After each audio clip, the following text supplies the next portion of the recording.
বিসমিল্লাহির রহমানির রহিম। আসসালামু আলাইকুম। সুপ্রিয় এইচএসসি 2025 এবং 26 ব্যাচের স্টুডেন্টস, আশা করি সকলেই ভালো আছো। আলহামদুলিল্লাহ আমিও ভালো আছি। যারা জয়েন করেছে ইতিমধ্যে তারা আমাকে ফার্স্টে কমেন্ট করে জানাও যে সাউন্ডটা ক্লিয়ার আছে কিনা, স্লাইডটা স্পষ্ট দেখা যাচ্ছে কিনা। আমি একটু ওয়েট করছি, তোমরা একটু কমেন্ট করে আমাকে জানাও যে সাউন্ডটা ক্লিয়ার আছে কিনা আর ক্লাসটা স্পষ্ট দেখা যাচ্ছে কিনা।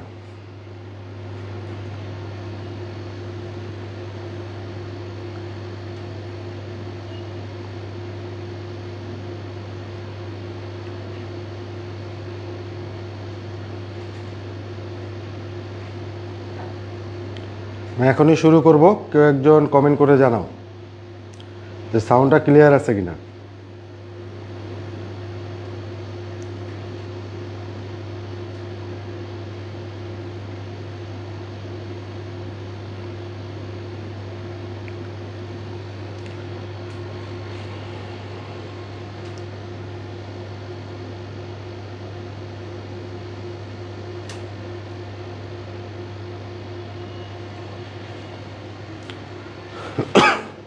সরি, আসসালামু আলাইকুম স্যার। ওয়ালাইকুম আসসালাম ভাইয়া।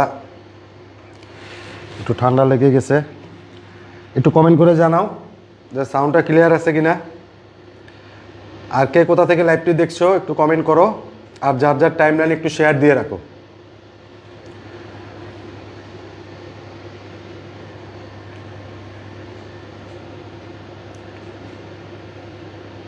যার যার টাইমলাইনে একটু শেয়ার দাও।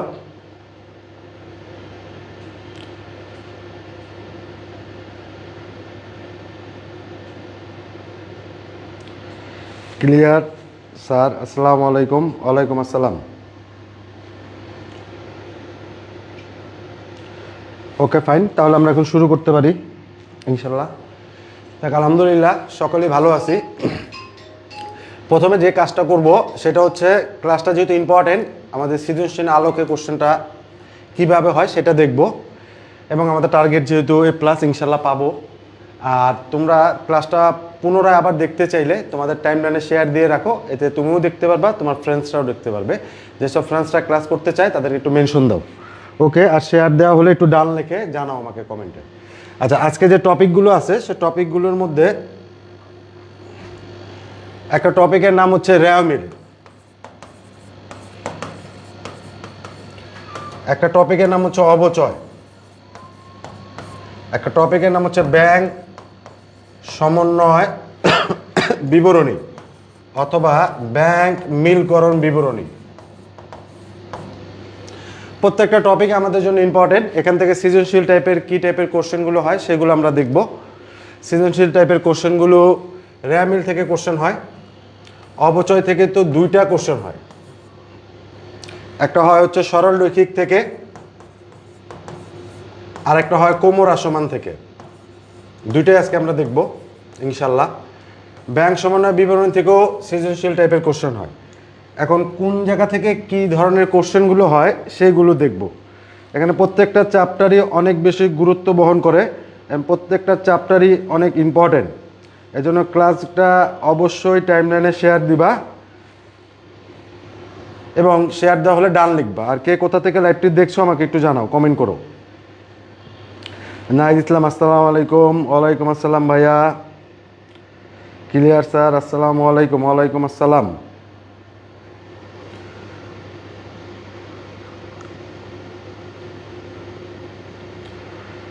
একটু দ্রুত কমেন্ট করো, ওকে। তাহলে আমরা শুরু করি। প্রথম আমরা যেটা দিয়ে শুরু করতে চাচ্ছি রেওয়ামিল। এই রেওয়ামিল থেকে আমাদের এইচএসসি লেভেলে কীরকম কোশ্চেন আসে সেই কোশ্চেনগুলো আমরা একটু দেখব। এই রেওয়ামিল থেকে প্রথমে আমরা স্লাইডে যাচ্ছি। রেওয়ামিল,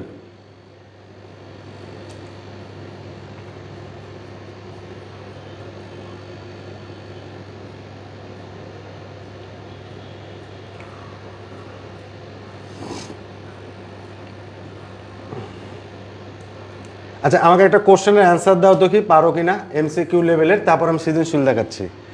একটি হিসাবে যে 80 টাকা যে রেওয়ামিলের ভুল পাশে বসানো হয়েছে, অন্যান্য সব কিছু ঠিক থাকলে রেয়া মিলের দুই পাশের পার্থক্য কত টাকা হবে? একটা সহজ কোশ্চেন দিয়ে শুরু করলাম।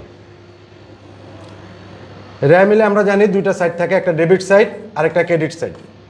ডেবিট ক্রেডিট অলওয়েজ সমান করি আমরা। রেয়া মিলকে বলা হয় হিসাবের তালিকা।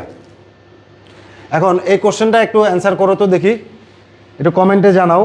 একটি হিসাবের যে 80 টাকা যা রেয়া মিলে ভুল পাশে দেখানো হয়েছে, বসানো হয়েছে, তাহলে পার্থক্য কত টাকা হবে? আমি তোমাদের জন্য একটু ওয়েট করি, একটা সহজ কোশ্চেন দিয়ে ক্লাসটা শুরু করলাম।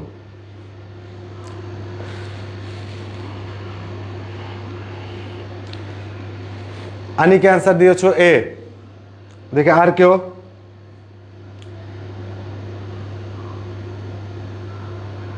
রেয়া মিলের একটি হিসাবের যে 80 টাকা ভুল পাশে বসানো হয়েছে, অন্য সব কিছু ঠিক থাকলে রেয়া মিলের পার্থক্য কত হবে? একজন ভোলা থেকে ক্লাস দেখছো, মাশাআল্লাহ, ভোলা তো অনেক সুন্দর, দাঁত না দিলেও যাব। ওকে, তাহলে একটি হিসাবের যে একটা সহজ কোশ্চেন দিয়ে শুরু করলাম তোমাদের জাস্ট আইকিউ চেক করার জন্য। ক্যামিলিয়া রোজ অ্যান্সার দিয়েছো এ, 80 টাকা। আচ্ছা, খেয়াল করে দেখো, একটা হিসাবের যে বসানোর কথা যে কোনো একটা সাইডে, হয় ডেবিট সাইডে না হয় ক্রেডিট সাইডে, কিন্তু সে ভুল পাশে বসে গেছে। যদি ভুল পাশে বসে যায় তাহলে পার্থক্যটা ডাবল হয়। ভুল পাশে যদি বসে তাহলে পার্থক্য ডাবল হবে, তার মানে দ্বিগুণ হবে। তাহলে 80 দ্বিগুণ কত? 8 দুগুণে 16, 160। তাহলে 160 টাকা। অ্যান্সার হচ্ছে এ। যারা এ অ্যান্সার দিয়েছো তাদের সকলে অ্যান্সার রাইট হয়েছে। আরেকটা সহজ কোশ্চেন দিই, তারপরে সৃজনশীলে চলে যাচ্ছি।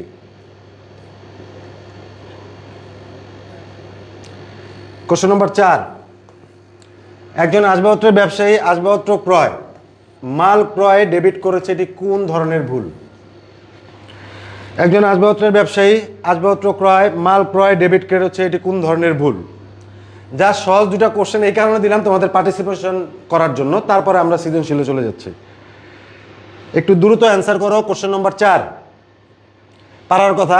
একজন আসবাবপত্রের ব্যবসায়ী আসবাবপত্র ক্রয়, মাল ক্রয় ডেবিট করেছে, এটি কোন জাতীয় ভুল? হ্যাঁ, আলহামদুলিল্লাহ, অনেকে চলে আসছো। সবাই লাইভটি শেয়ার দাওনি, একটু দয়া করে শেয়ার দাও যার যার টাইম লাইনে, এবং আমাকে ডান লিখে জানাও। অলরেডি একজন বলেছে ভাই ভোলা থেকে দেখছি, বাকিগুলো তো কমেন্ট করো নাই এখনো। আচ্ছা, আগে অ্যান্সার দাও, তারপর আনিকা অ্যান্সার দিয়েছো বি, নীতির ভুল। ক্যামিলিয়া রোজ অ্যান্সার দিয়েছো ডি, কোনো ভুল না। ইনশাল্লাহ ভোলাতে বেড়াতে আসবেন। ইনশাল্লাহ অবশ্যই আসবো, তুমি A+ পাবা, এবং যখন একটি পাবলিক বিশ্ববিদ্যালয়, বিশেষ করে ঢাকা বিশ্ববিদ্যালয়ে ভর্তি হতে পারবা, ইনশাল্লাহ তোমাদের বাসায় বেড়াতে যাব। তাহলে এখন খেয়াল করে দেখি ক্লাস কি এই দুজনেই করছো কিনা। একজন হচ্ছে ক্যামিলিয়া আর একজন হচ্ছে আনিকা, দুজনেই কমেন্ট করেছো, বাকিরা একটু পার্টিসিপেট করো।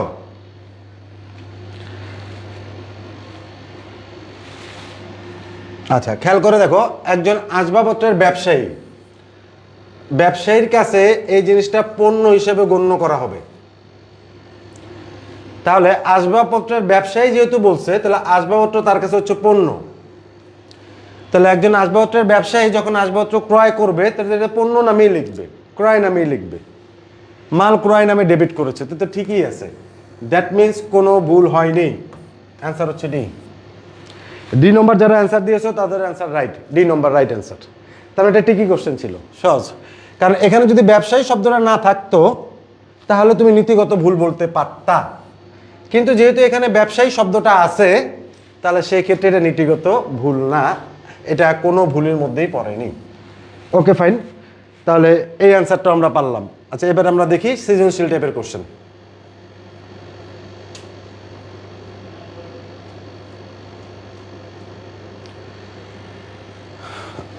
এই যে একটা কোশ্চেন, জনাব ফরহাদ 2021 সালে 31শে ডিসেম্বর তারিখে তার হিসাবের বইয়ের খতিয়ানের উদ্বৃত্ত ছিল নিম্নরূপ। তার মানে এখানে একটা জেড দেয়া আছে খতিয়ানের। এবার 3টা কোশ্চেন এখান থেকে করা হয়েছে। কোন কোন আইটেম রেয়া মিলে আসবে না তার পরিমাণ নির্ণয় করো। তার মানে এই আইটেম থেকে কোনটা আমরা রেয়া মিলে নিব না।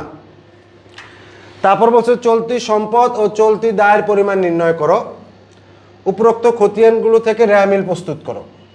এই হচ্ছে সৃজনশীল টাইপের তোমাদের কোশ্চেন। যেটা সাধারণত বোর্ড পরীক্ষায় এসে থাকে।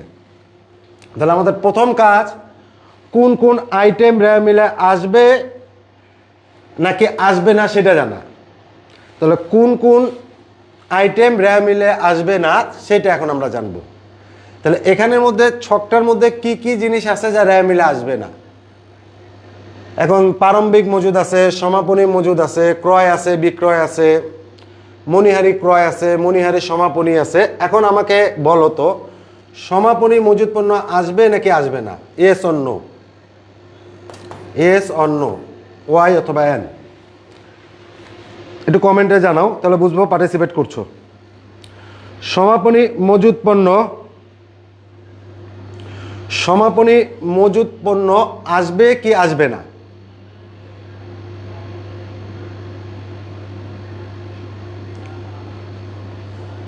সমাপনী মজুদ পণ্য আসবে নাকি আসবে না? ইয়েস অর নো, একটু কমেন্ট করো, হয়তোবা কমেন্ট করেছো, আসতে দেরি হচ্ছে।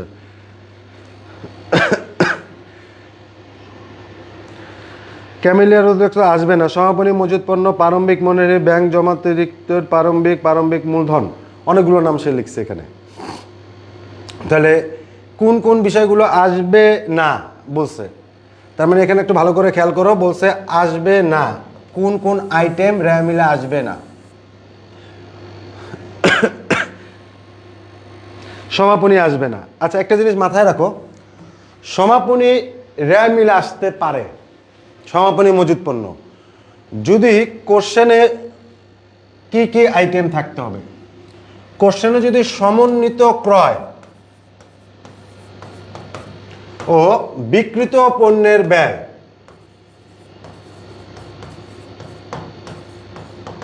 সমন্বিত ক্রয় ও বিক্রিত পণ্যের ব্যয় থাকতো, তাহলে কিন্তু সমাপনী মজুদ পণ্য আসতে পারত।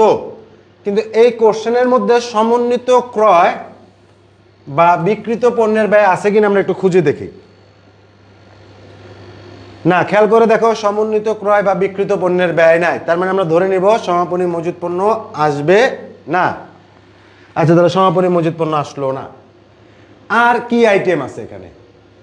যেমন মণিহারি ক্রয়, মণিহারি সমাপনী, এটা কি আসবে নাকি আসবে না? ইয়েস অর নো, মণিহারির সমাপনী আসবে নাকি আসবে না? Yes or no, no no no. হ্যাঁ, তার মানে সমাপনী মণিহারি এটাকে আমরা কাউন্ট করব নাকি করব না? সমাপনী মণিহারি কি আমরা কাউন্ট করব নাকি করব না? Yes or no.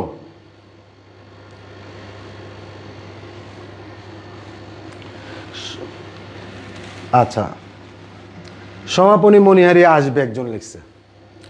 আচ্ছা, প্রাপ্ত লভ্যাংশ, সুনামের অবলোপন, ইজারা সম্পত্তির অবলোপন, বিলম্বে পণ্য সরবরাহের ক্ষতিপূরণ, ব্যাংক জমাতিরিক্তর প্রারম্ভিক, ব্যাংক জমাতিরিক্তর সমাপনী, সরি ব্যাংক জমার সমাপনী, দেনাদার পারণদার, প্রারম্ভিক মণিহারি, ডক চার্জ, প্রারম্ভিক মূলধন, সমাপনী মূলধন, লগ্নিপত্রের বকেয়া সুদ। আচ্ছা, লগ্নিপত্র বলতে কি বোঝায়? লগ্নি মানে হচ্ছে বিনিয়োগ, লগ্নি মানে হচ্ছে বিনিয়োগ, লগ্নি মানে হচ্ছে বিনিয়োগ। তাহলে লগ্নিপত্রের বা বিনিয়োগের বকেয়া সুদ। এখন এই কয়েকটা আইটেম থেকে আমরা দেখব কোন কোন আইটেম রেওয়া মিলে আসবে না, তার পরিমাণ নির্ণয় করে, তার মানে অ্যামাউন্ট দেখে তার পরিমাণটা আমরা নির্ণয় করতে পারবো। আশা করি এই কোশ্চেনটা সলভ করতে পারবা। তারপর আমি তোমাদের হেল্প করছি, দেখে কি কি আইটেম এখানে আসবে বা আসবে না। আচ্ছা খেয়াল করে দেখো, সমাপনী মজুদ ছিল 22,500, এটা আসবে না।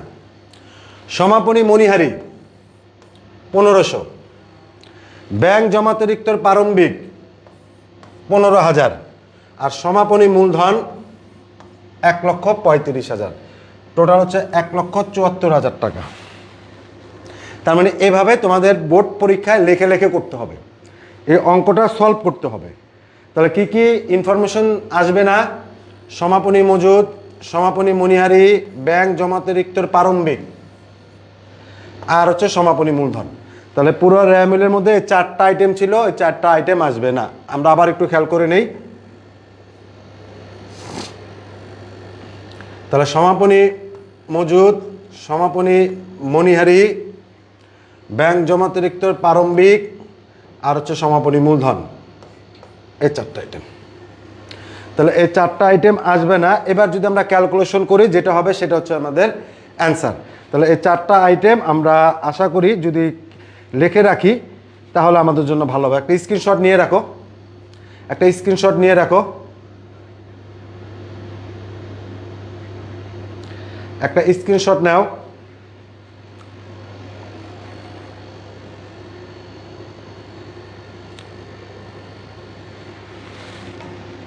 Okay fine. এরপরে বলছে চলতি সম্পদ ও চলতি দায় বের করো। চলতি সম্পদ ও চলতি দায়ের মধ্যে কি কি জিনিস আসবে? চলতি সম্পদ ও চলতি দায়। আচ্ছা খেয়াল করি চলতি সম্পদ ও চলতি দায়ের মধ্যে কি কি বিষয় ছিল। আবার আমরা বক্সটায় যাই। চলতি সম্পদ, চলতি সম্পদের মধ্যে এখানে প্রারম্ভিক মজুদ আছে, সমাপনী মজুদ আছে, ক্রয় বিক্রয় মণিহারি ক্রয়, সমাপনী মণিহারি, প্রাপ্ত লভ্যাংশ, সুনামের অবলোপন। এখানে ছিল হচ্ছে ব্যাংক জমাতিরিক্ত, ব্যাংক জমা, দেনাদার পাওনাদার, প্রারম্ভিক মণিহারি, ডক চার্জ, প্রারম্ভিক মূলধন, সমাপনী মূলধন, আর বিনিয়োগের বকেয়া সুদ বা লগ্নিপত্রের বকেয়া সুদ। এখন এর মধ্য থেকে কোন কোন আইটেম আসবে চলতি সম্পত্তির মধ্যে সেটা আমাকে বলো। সমাপনী মজুদ পণ্য কি চলতি সম্পত্তির মধ্যে আসবে নাকি আসবে না? সমাপনী মূলধন সমাপনী মণিহারি সমাপনী মজুদ পণ্য চলতি সম্পত্তির মধ্যে আসবে নাকি আসবে না? সমাপনী মজুদ পণ্য চলতি সম্পত্তির মধ্যে আসবে নাকি আসবে না? ইয়েস অর নো একটু কমেন্ট করে জানাও।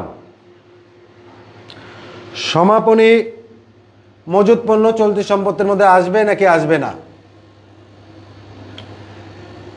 তারপর আছে ব্যাংক জমা, দেনাদার, আসবে। ওকে থ্যাংক ইউ, কমেন্ট করছো যে ভাইয়া আসবে। একটু কমেন্ট করো। সাব্বির আসবে, চলতি সম্পত্তির মধ্যে আসবে।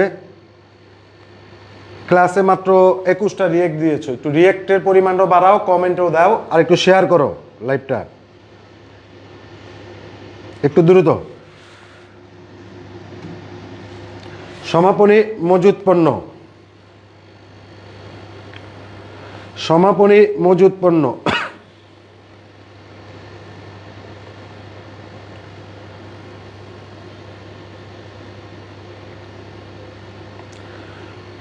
সমাপনী মজুদ পণ্য। আচ্ছা দেখি তাহলে কি কি আইটেম আমার এখানে চলতি সম্পত্তির মধ্যে আসতেছে, খেয়াল করো। চলতি সম্পত্তির মধ্যে আসবে হচ্ছে সমাপনী মজুদ, সমাপনী মণিহারি, ব্যাংক জমা, দেনাদার, আর বিনিয়োগ বা লগ্নিপত্রের বকেয়া সুদ। আর চলতি দায়ের মধ্যে আসবে পাওনাদার, চলতি দায়ের মধ্যে আসবে পাওনাদার। তাহলে এই কয়েকটা আইটেম চলতি সম্পত্তির মধ্যে আসবে, আর এই আইটেমটা হচ্ছে চলতি দায়ের মধ্যে আসবে। তাহলে চলতি সম্পত্তি আর চলতি দায়ের পার্সপেক্টিভটা আমরা বুঝলাম। চলতি সম্পত্তি এবং চলতি দায়, চলতি সম্পত্তি এবং চলতি দায়,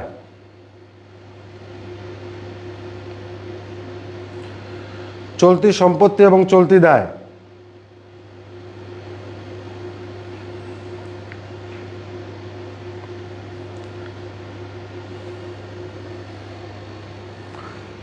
ওকে, যদি ক্লিয়ার হয়ে থাকে একটু কমেন্ট করে জানাও ক্লিয়ার। আর যদি স্ক্রিনশট নিতে চাও একটা স্ক্রিনশট নিয়ে রাখো। Yes yes yes, okay thank you very much ভাইয়া। তাহলে একটু কমেন্ট করে জানাও, স্ক্রিনশট যদি নিতে চাও তাহলে একটা স্ক্রিনশট নিয়ে ফেলো। এসএস ডান লিখতে পারো, স্ক্রিনশট ডান। এরপর আমাদের যেটা বলছে সেটা হচ্ছে, আমি ওয়েট করছি, তোমরা একটু নাও, একটু কমেন্টে জানাও। আমি সরে গেলাম, একটা স্ক্রিনশট নাও। চলতি সম্পদ এবং চলতি দায়, চলতি সম্পদ এবং চলতি দায়,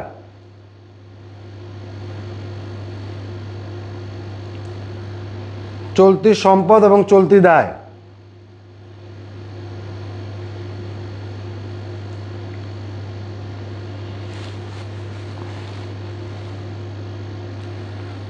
ওকে তাহলে একটু কমেন্ট করে জানাও।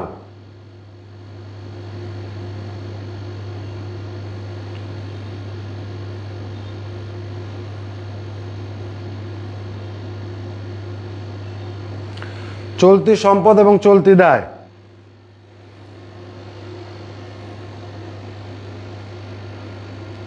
SS done. Okay, thank you. হয়তো বা কমেন্ট আসতে দেরি হচ্ছে। এর পরের পার্ট বলছে আমাদের র্যামিল তৈরি করতে। এখন আমরা র্যামিল তৈরি করব। র্যামিলের মধ্যে কি কি জিনিস দেখবে পরের পার্ট। দেখো, এবার র্যামিল তৈরি করা হয়েছে 31শে ডিসেম্বর। তাহলে র্যামিলটা তৈরি করা হয় একটা নির্দিষ্ট হিসাবকাল শেষে। র্যামিল কবে তৈরি করব? নির্দিষ্ট হিসাবকাল শেষে। দেখো 31শে ডিসেম্বরে তৈরি করা হয়েছে। এবার র্যামিলের মধ্যে টোটাল যে আইটেম, প্রারম্ভিক মজুদ, ক্রয় বিক্রয়, মণিহারি, প্রাপ্ত লভ্যাংশ, সুনামের অবলোপন, ইজারাধীন সম্পত্তির অবলোপন, বিলম্বে পণ্য সরবরাহের ক্ষতিপূরণ, ব্যাংক জমা সমাপনী, দেনাদার পাওনাদার, প্রারম্ভিক মণিহারি, ডক চার্জ, প্রারম্ভিক মূলধন আর বিনিয়োগের বকেয়া সুদ। তাহলে 1,90,500, 1,90,000 এবং 1,90,500। তার মানে তিনটা কাজ আমাদেরকে করতে বলছিল। কোনটা র্যামিলে আসবে না, এটা এক, সৃজনশীল কোশ্চেন এগুলো। 2 নম্বরটা বলছিল হচ্ছে চলতি সম্পদ ও চলতি দায় বের করো। আর 3 নম্বরটা বলছিল র্যামিল তৈরি করো ওই ইনফরমেশনগুলো থেকে। তাহলে আমরা র্যামিলও তৈরি করে ফেললাম। তাহলে কোশ্চেন খুব বেশি কঠিন না, আশা করা যায় সহজ। এখান থেকে যদি কোশ্চেন আসে তোমরা পারবা ইনশাল্লাহ। তাহলে এখানে যদি একটু স্ক্রিনশট নাও তাহলে ভালো হয়। একটা স্ক্রিনশট নিয়ে রাখো, তাহলে দেখতে পরবর্তীতে তোমার সুবিধা হবে। আর একটা বলছি, নিজস্ব টাইমলাইনে শেয়ার দিলে পরবর্তীতে নিজেরাই দেখতে পারবা। SS done, okay fine. আর কেউ একটু কমেন্ট করো।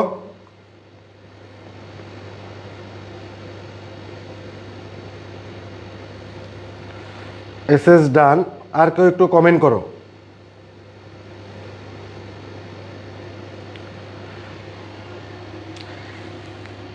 সাব্বিরে শুধু ইয়েস আর এসএস ডান লিখছে, নাকি আমার কমেন্ট আসতে দেরি হচ্ছে নেটওয়ার্কের কারণে?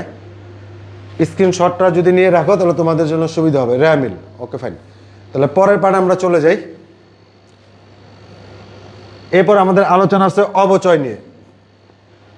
আচ্ছা, প্রথমে আমরা খেয়াল করি অবচয় কোন সম্পত্তির হয়। অবচয় হয় হচ্ছে স্থায়ী প্রকৃতির যে সম্পত্তিগুলো আছে। স্থায়ী প্রকৃতির যে সম্পত্তিগুলো আছে তার উপর অবচয় হবে। তাহলে অবচয় থেকে কিন্তু 2টা কোশ্চেন হয় সৃজনশীলে। আমরা 2টা কোশ্চেনই দেখব, একটা সরল রৈখিকের দেখব আর একটা কোমর আসমানে দেখব। যে সরল রৈখিক এবং কোমর আসমান। আচ্ছা, এরপর লেখছে ভূমির উপর অবচয়। এখন ভূমির উপর অবচয় ধার্য করা যায় কি যায় না, ভূমির উপর অবচয় হবে কিনা। আমরা জানি স্থায়ী সম্পত্তির উপর অবচয় হয়। এখন ভূমি তো একটা স্থায়ী সম্পত্তি, কিন্তু এর উপর অবচয় ধার্য করা যায় কি যায় না, ইয়েস অর নো? ভূমির উপর অবচয় ধার্য করতে পারবো কি পারবো না? ভূমির উপর অবচয় ধার্য করতে পারবো নাকি পারবো না? ভূমির উপর অবচয়, ভূমির উপর অবচয় ধার্য করা যাবে নাকি যাবে না? ভূমির উপর অবচয় ধার্য করতে পারবো নাকি পারবো না, ইয়েস অর নো? ভূমির উপর অবচয়, একটু কমেন্ট করো। ভূমির উপর অবচয় ধার্য করা যাবে কি যাবে না? ওকে, ভূমি যদি স্থায়ী প্রকৃতির হয় তারপরও ভূমির উপর অবচয় ধার্য করা হয় না, কারণ ভূমির নির্দিষ্ট কোনো আয়ুষ্কাল নাই। তাহলে অবচয় ধার্য করতে গেলে আয়ুষ্কাল দরকার আছে। ভূমির নির্দিষ্ট কোনো আয়ুষ্কাল নাই, তবে ভূমিকে যদি নির্দিষ্ট আয়ুষ্কালের মধ্যে নেওয়া হয় তাহলে অবচয় ধার্য করা যাবে, আদারওয়াইজ ভূমির উপর অবচয় ধার্য করা যাবে না। থ্যাংক ইউ ভেরি মাচ ভাইয়া।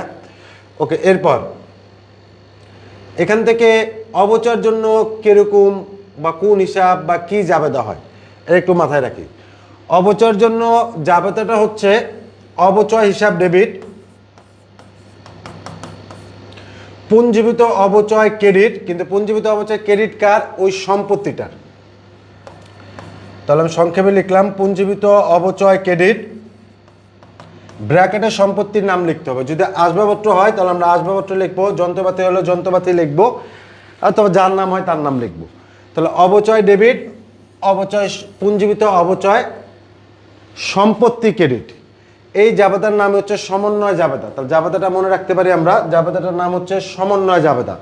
তাহলে সমন্বয় জাবেদাটা কি? অবচয় ডেবিট, পুঞ্জীবিত অবচয় ক্রেডিট, অবচয় ডেবিট, পুঞ্জীবিত অবচয় ক্রেডিট।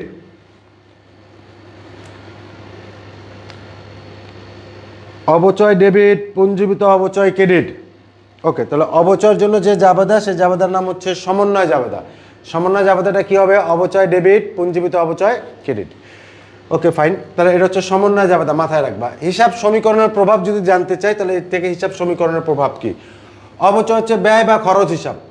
ব্যয় বা খরচ যদি হয় তাহলে মালিকানা সত্ত্ব হ্রাস পাবে, আর এর কারণে এটা হচ্ছে বিপরীত সম্পত্তি, কন্ট্রা অ্যাসেট, তাহলে সম্পত্তি হ্রাস পাবে। তাহলে হিসাব সমীকরণের প্রভাব কি? ও ই মাইনাস এ মাইনাস, ও ই মাইনাস এ মাইনাস, ও ই মাইনাস এ মাইনাস। তাহলে অবচয়ের জন্য প্রয়োজনীয় সমন্বয় জাবেদাটা হচ্ছে অবচয় ডেবিট, পুঞ্জীবিত অবচয় ক্রেডিট। সাধারণত হয় না, যাবে না, হ্যাঁ ভূমির উপর যাবে না। অবচয়ের জন্য প্রয়োজনীয় সমন্বয় জাবেদাটা হচ্ছে অবচয় ডেবিট, পুঞ্জীবিত অবচয় ক্রেডিট। অবচয় ডেবিট হলে ব্যয় বৃদ্ধি পায়, ব্যয় বৃদ্ধি পেলে মালিকানা সত্ত্ব হ্রাস, এর কারণে সম্পত্তি হ্রাস। এর একটা আমাদের মোটামুটি ইনিশিয়াল আলোচনা ছিল। এখন এখান থেকে আমরা কোশ্চেন দেখব। সৃজনশীলের দুইটা কোশ্চেন হয়, একটা সরল রৈখিকের আর একটা ক্রমহ্রাসমানের। এখন সরল রৈখিকের অঙ্ক কিভাবে করব, ক্রমহ্রাসমানের অঙ্ক আমরা কিভাবে করব, যেটা সাধারণত বোর্ড পরীক্ষায় এসে থাকে। প্রত্যেক বছর এখান থেকে কোশ্চেন হয়, ইনশাল্লাহ তোমাদের সময় দুইটা কোশ্চেন হবে। তার মানে এখান থেকে আমরা চাইলে দুইটাও অ্যান্সার করতে পারি, আবার চাইলে একটাও অ্যান্সার করতে পারি। তো দুইটাও অ্যান্সার করারও সুযোগ আছে, একটা অ্যান্সার করারও সুযোগ আছে। তাহলে আমরা সেই কোশ্চেনটা দেখে নিই কীভাবে করব। ওকে, তাহলে আমরা সৃজনশীলে চলে গেলাম বেসিক কিছু আলোচনা করে। প্রশ্ন, এই সৃজনশীল কোশ্চেন 2020 সালের জানুয়ারি মাসের 1 তারিখে মেঘনা কোম্পানি এত টাকার একটি মেশিন ক্রয় করে। উক্ত তারিখে মেশিনটির পরিবহন বাবদ এত টাকা, মানে 20,000 টাকা, এবং সংস্থাপন ব্যয় এত টাকা প্রদান করে। মেশিনটি পয়লা বছরেরই বিমা খরচ বাবদ সাধারণ বিমাকে এত টাকা প্রদান করে, 20,000 টাকা। মেশিনটির আনুমানিক আয়ুষ্কাল ধরা হয় 10 বছর। ভগ্নাংশ মূল্য হয় 50,000 টাকা। প্রতিষ্ঠানটি ডিসেম্বর মাসের 31 তারিখে সমাপ্ত বছর, মানে বছর শেষ। সরলরৈখিক পদ্ধতিতে অবচয় ধার্য করো। কি কি আমরা বের করব এখান থেকে? 1, 2, 3। মেশিনটির অবচয়যোগ্য মূল্য ও বার্ষিক অবচয়ের পরিমাণ। অবচয়যোগ্য মূল্য বের করতে বলছে আর অবচয়ের পরিমাণ বের করতে বলছে। দ্বিতীয় ধাপে কি বলছে? 3 বছরের প্রয়োজনীয় জাবেদা দাখিলা দেখাও। তাহলে আমরা 3 বছরের প্রয়োজনীয় জাবেদা দাখিলা দেখাবো। মেশিন হিসাব ও অবচয় সঞ্চিতি হিসাব, মানে মেশিনের প্রস্তুত করো 3 বছরের জন্য। যদি এটার মধ্যে আমি 2 ধরে নেই, এটাতে 4, এটাতে 4, এরকম সাধারণত তোমাদের মার্ক ডিস্ট্রিবিউশন থাকে। তার মানে হচ্ছে এইগুলো হচ্ছে সৃজনশীল কোশ্চেন, ভেরি ভেরি ইম্পর্টেন্ট। যদি এই কোশ্চেনটা আমরা সলভ করে যাই তাহলে এখান থেকে একটা কোশ্চেন কমন পাবো। একটা সরলরৈখিকও দেয়, একটা ক্রমহ্রাসমানও দেয়। ইন্টারমিডিয়েট তো সহজ। তাহলে এখান থেকে আমরা এখন কোশ্চেন সলভ করব। যে মেশিনটির প্রথমে কি বের করতে বলছে? অবচয়যোগ্য মূল্য। আসো আমরা সলভে যাই। মেশিনটির অবচয়যোগ্য মূল্য বের করব। এখন অবচয় যোগ্য যদি বের করতে চাই, অবচয়যোগ্য মূল্য কিভাবে বের করে? অবচয়যোগ্য মূল্য বের করার শর্ত বা সূত্র হচ্ছে সম্পত্তির ক্রয় মূল্য থেকে ভগ্নাবশেষ মূল্য বাদ দেয়। আমি সংক্ষেপে লিখলাম, সি মানে হচ্ছে কস্ট, কস্ট মানে হচ্ছে ক্রয় মূল্য, আর এসবি মানে হচ্ছে সেল বেস ভ্যালু, এর বাংলা হচ্ছে ভগ্নাবশেষ মূল্য।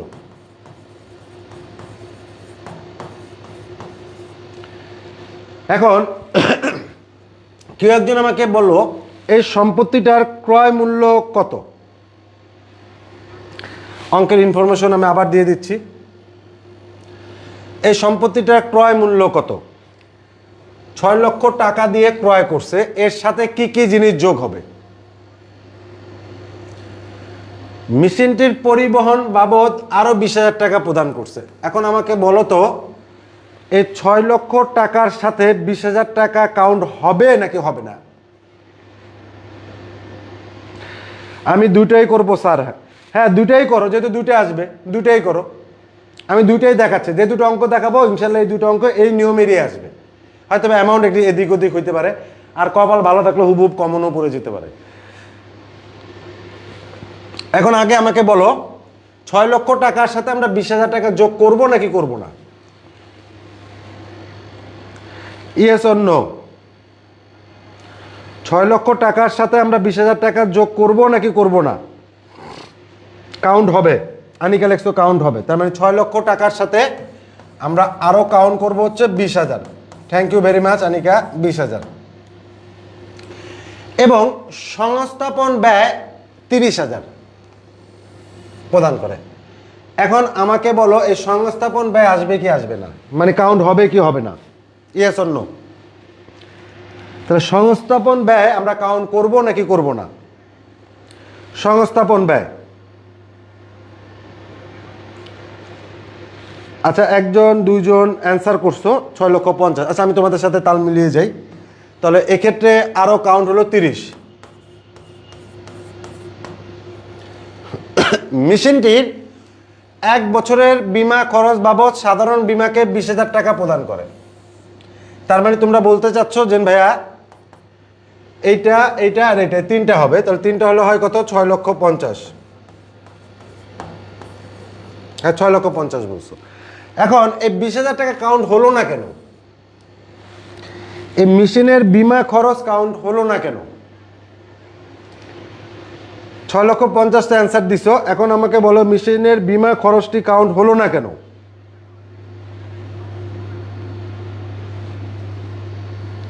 মেশিনের বীমা খরচ এটা কাউন্ট হলো না কেন? যোগ করব যোগ করব যোগ করব। আচ্ছা মেশিনের বীমা খরচ হচ্ছে এটা মূলধন জাতীয় না, এটা হচ্ছে মুনাফা জাতীয়।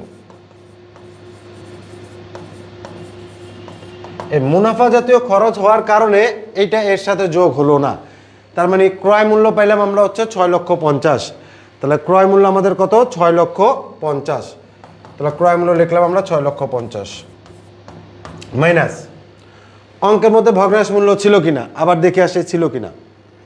অঙ্কের মধ্যে ভগ্নাবশেষ মূল্য ছিল হচ্ছে 50,000 টাকা। তাহলে 6,50,000 থেকে আমরা মাইনাস করব আরো 50,000 টাকা। তাহলে অবচয়যোগ্য মূল্য আমার কত বের হলো? 6 লক্ষ টাকা। তাহলে অবচয়যোগ্য মূল্য হচ্ছে 6 লক্ষ টাকা। তাহলে 6 লক্ষ টাকার নাম হচ্ছে আমার অবচয়যোগ্য মূল্য। এখন কোশ্চেনের মধ্যে অবচয়যোগ্য মূল্য বের করতে বলছিল, তাহলে আমরা একটা বের করে ফেলছি। আর বের করতে বলছিল বার্ষিক অবচয়।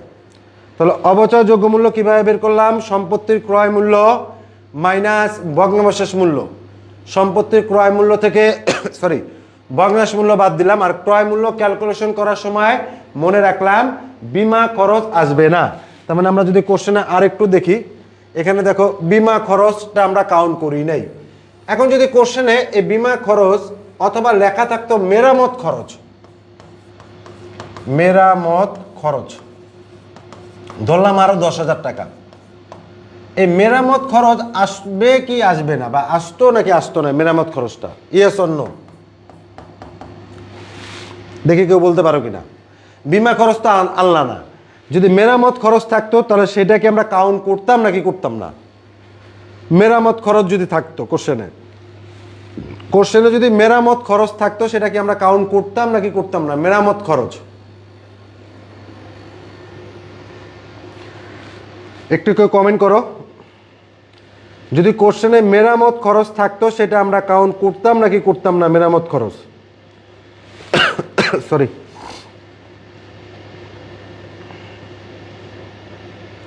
আসতো না। ওকে ফাইন, এই মেরামত খরচও আসতো না যদি থাকতো। তাহলে আমরা ক্রয় মূল্য পেলাম হচ্ছে 6,50,000 আর ভগ্নাংশ মূল্য বাদ দিলাম হচ্ছে 50,000 টাকা। তাহলে অ্যান্সার হচ্ছে আমার 6 লক্ষ টাকা। তাহলে আমরা পেয়ে গেলাম অবচয়যোগ্য মূল্য, একটার অ্যান্সার পেলাম মেশিনটির অবচয়যোগ্য মূল্য। সেকেন্ড পার্টে বলছে বার্ষিক অবচয়ের পরিমাণ নির্ণয় করো। এখন এই বার্ষিক অবচয়টা কিভাবে বের করব আমরা? সরলরৈখিক পদ্ধতিতে অবচয় করতে গেলে, বার্ষিক অবচয় বের করতে গেলে অবচয়যোগ্য মূল্য লাগে।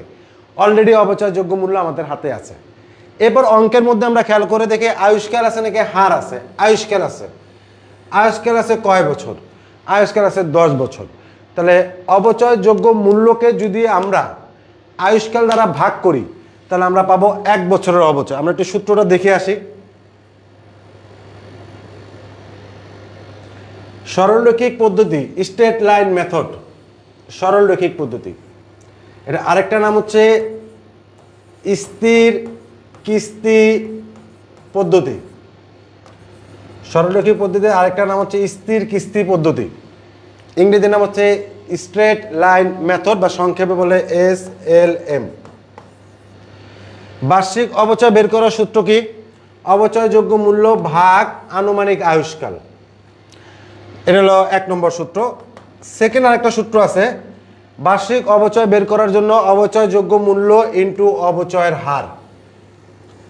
এখন অঙ্কের মধ্যে যেহেতু আয়ুষ্কাল আছে আমরা আয়ুষ্কাল দিয়ে অঙ্কটা করে ফেলতে পারি। অবচয়যোগ্য মূল্য আমরা কত বের করছি? অবচয়যোগ্য মূল্য আমরা বের করতে হচ্ছে 6 লক্ষ ভাগ আনুমানিক আয়ুষ্কাল অঙ্ক কত দেয়া আছে? 10। ক্যালকুলেশন হলো কত হয়? 60,000। তাহলে আমরা অবচয়যোগ্য মূল্য বের করতে পারলাম এবং তার বার্ষিক অবচয় বের করতে পারলাম। তাহলে অবচয়যোগ্য মূল্য বের করলাম, বার্ষিক অবচয় বের করলাম। তোমরা একটা স্ক্রিনশট নাও। অবচয়যোগ্য মূল্য আমরা বের করলাম, বার্ষিক অবচয় বের করলাম। তাহলে অঙ্কের অবচয়যোগ্য মূল্য কত? এই অঙ্কের অবচয়যোগ্য মূল্য হচ্ছে 6 লক্ষ টাকা আর বার্ষিক অবচয় হচ্ছে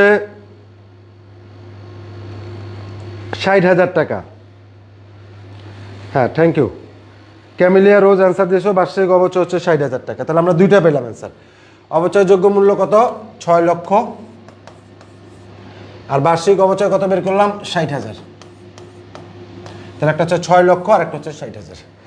তাহলে ইন্টারমিডিয়েটে যেহেতু সৃজনশীল হিসাবে এখানে দুইটা কোশ্চেন পাওয়া যায়, একটা সরলরৈখিক একটা ক্রম আসন। তাহলে সরলরৈখিকটা ভালো করে শিখে রাখি, ক্রম আসনটা ভালো করে শিখে রাখি, তাহলে আমাদের জন্য হেল্প হবে। তাহলে আপাতত একটা স্ক্রিনশট নাও। স্ক্রিনশট নেওয়া হলে SS ডান লেখো। একটা স্ক্রিনশট নাও। স্ক্রিনশট নেওয়া হলে SS ডান লেখো। একটা স্ক্রিনশট নাও। স্ক্রিনশট নেওয়া হলে SS ডান লেখো, তাহলে বুঝতে পারবো।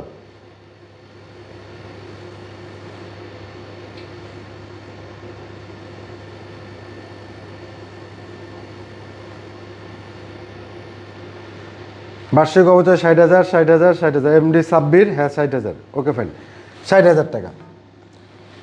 তাহলে আমি পরেরটায় যাই। আচ্ছা, এখানে আমরা অঙ্কটা করেও দিছি, চাইলে এটাও নিতে পারো।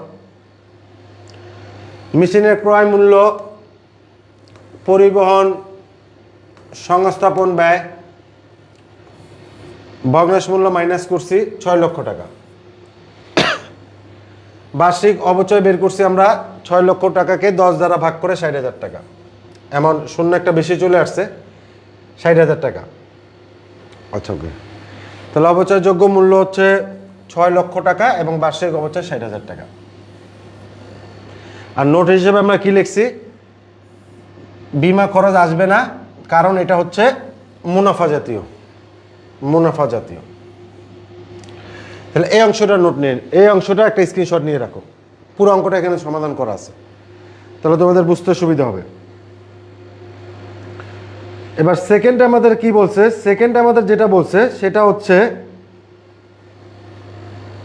SS done, SS done, SS done. Thank you. এই পুরো অঙ্কটা আমি করে দিছি, এটাই তোমাদের জন্য সুবিধা বেশি।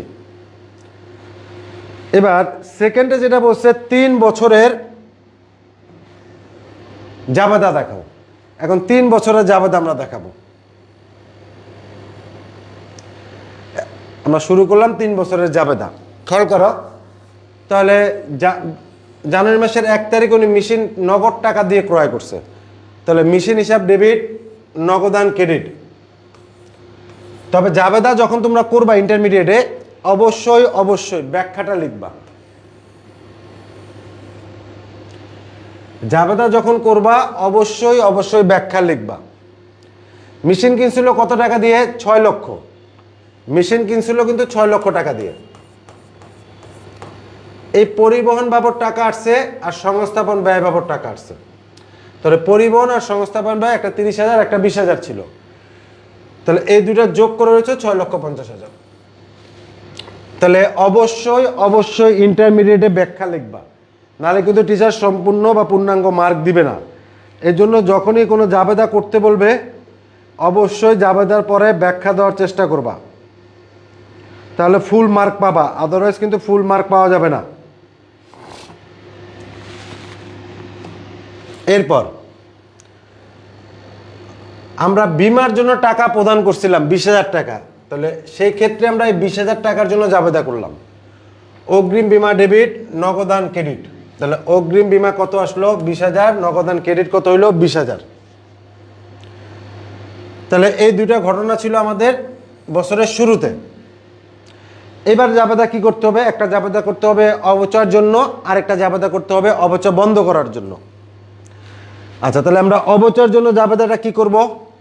অবচয় ডেবিট, পুঞ্জীভূত অবচয় অথবা অবচয় সঞ্চিতি। কেউ যদি পুঞ্জীভূত অবচয় লেখো তারটাও হবে, কেউ যদি অবচয় সঞ্চিতি লেখো তারটাও হবে, কেউ যদি জমাকৃত অবচয় লেখো তার নামটাও হবে। আমি প্রত্যেকটা নাম এখানে বলে দিচ্ছি বা লিখে দিচ্ছি। তাহলে ইংরেজি নাম বলে এটাকে বলে অ্যাকুমুলেটেড ডেপ্রিসিয়েশন। তার মানে এটার বাংলা হচ্ছে অবচয় সঞ্চিতি অথবা পুঞ্জীভূত অবচয় অথবা জমাকৃত অবচয়। কার? মেশিনের। এই জন্য মেশিনটা হবে ক্রেডিট, এটা কন্ট্রা, এই 60,000 60,000। তাহলে ব্যাখ্যা কি লিখলাম? অবচয় ধার্য। এই জাবেদাটা কি বলে? সমন্বয় জাবেদা। তাহলে এই জাবেদার নাম কি ভাইয়া? সমন্বয় জাবেদা। এই জাবেদাটাকে আমরা বলবো সমন্বয় জাবেদা। সমন্বয়টা কবে হয়? বছরের শেষে, মানে হিসাবকাল শেষে। যেহেতু অবচয়টা হয় বার্ষিক, তার মানে ডিসেম্বরে, তার মানে এই জাবেদাটা হচ্ছে ডিসেম্বরে। এরপরে খেয়াল করো, এরপরে জাবেদা হচ্ছে আয় সারাংশ ডেবিট, অবচয় ক্রেডিট। এখন এইটাকে কোন জাবেদা বলা হয়? এটাকে বলা হয় সমাপনী জাবেদা। সমাপনী জাবেদা। এর মাধ্যমে কি করা হয়েছে? অবচয়কে বন্ধ করা হয়েছে। এটাকে বলা হয় সমাপনী জাবেদা। তাহলে 3 বছরের দিতে বলছে, এটা আমরা করলাম 1 বছরের। তাহলে প্রথম বছরে জাবেদার পরিমাণটা বেশি হলো। প্রথম বছরে আমরা জাবেদার মধ্যে কি লিখলাম? প্রথমটা যে মেশিনটা কিনছি তার জন্য জাবেদা দিলাম, তার সাথে যে খরচগুলো আছে সেগুলো যোগ করে। এরপর বিমার জন্য জাবেদা দিলাম। এরপর বছর শেষে অবচয় জন্য জাবেদা দিলাম, সেই জাবেদাটাকে বলছিলাম আমরা সমন্বয় জাবেদা। এরপর সেটাকে বন্ধ করার জন্য জাবেদা দিলাম, সেই জাবেদার নাম হচ্ছে সমাপনী জাবেদা। এটা ছিল 1 বছরের। দিতে বলছে 3 বছরের, তাহলে বাকি আছে আরও 2 বছর। আরও 2 বছরের জন্য আমরা করব। সেকেন্ড বছরে আর এই দুইটা জাবেদার দরকার নাই, এইটা আর এইটা। সেকেন্ড বছরের জাবেদাটা আমরা খেয়াল করি 2021। দেখো 2021-এ 2টা আছে, 2022-এ 2টা আছে। তাহলে প্রথম বছরে জাবেদার পরিমাণটা বেশি।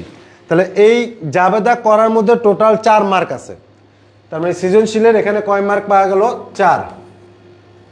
তাহলে 4 মার্কের মধ্যে প্রথম বছরে জাবেদার সংখ্যাটা বেশি, পরের 2 বছর জাবেদার সংখ্যাটা কম।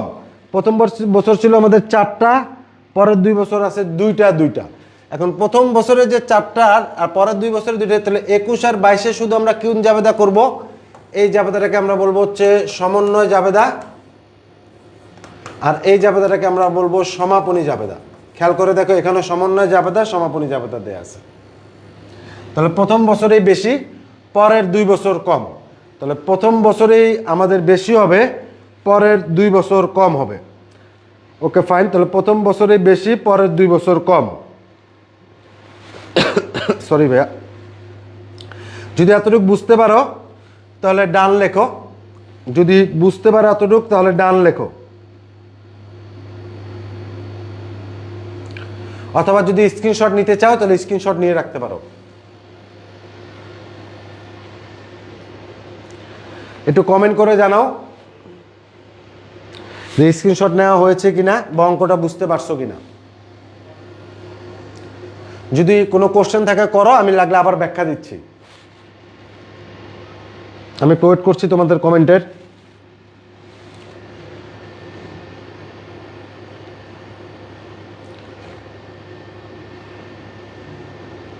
একটু দ্রুত, অথবা নেটওয়ার্কের কারণে কমেন্ট আসতে দেরি হচ্ছে।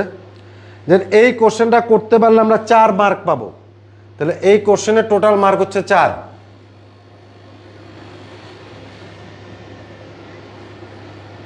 ডান, ওকে। সাব্বির লিখছো ডান।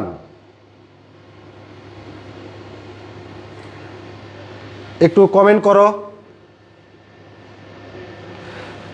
ক্যামিলিয়া রোজ লেখছো বুঝতে পারছি স্যার, তার মানে কনসেপ্ট ক্লিয়ার। তার মানে এখান থেকে 2টা কোশ্চেনে তোমরা সলভ করতে পারো। আমার মনে হয় 2টা কোশ্চেন সলভ করলে তোমাদেরই ভালো হবে। এই কারণে ভালো হবে কারণ এখান থেকে যেহেতু 10 মার্ক আছে, তো 10 মার্কের 10 10 20 তো এখান থেকেই পাওয়া যায়। তার 20 মার্ক তো আমরা এখান থেকে পেয়ে যাব। একটা পেলাম কোত্থেকে, একটা পেলাম হচ্ছে সরলরৈখিক, আর একটা দেখবো কোমর আসমান, তাহলে দেখবো 20 হয়ে গেল। আচ্ছা, তাহলে জাবেদা গেল।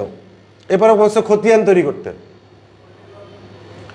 খতিয়ানটা আমরা কার তৈরি করব? মেঘনা কোম্পানির মিশন হিসাবের খতিয়ান। চলমান যে ছকও করা যায়, টি ছকও করা যায়, তোমাদের ইচ্ছা যেভাবে করতে সুবিধা হয়। এটা টি ছকের মাধ্যমে করা আছে। আচ্ছা, ওকে। তাহলে এই ক্ষেত্রে দেখো মেঘনা কোম্পানির মেশিন হিসাবটা কি কি আছে। সে জানুয়ারির 1 তারিখে কিনছে, 2020-এর, আবার 21-এর, আবার 22-এর 1। তাহলে 20, 21, 22 আর 23-এর শুরু, ব্যালেন্স বিডি। তাহলে 22-এর শেষ যেটা হয় সেটা আবার 23-এর শুরু হয়। এই যে এখানে সব শেষ। আশা করা যায় পারবা।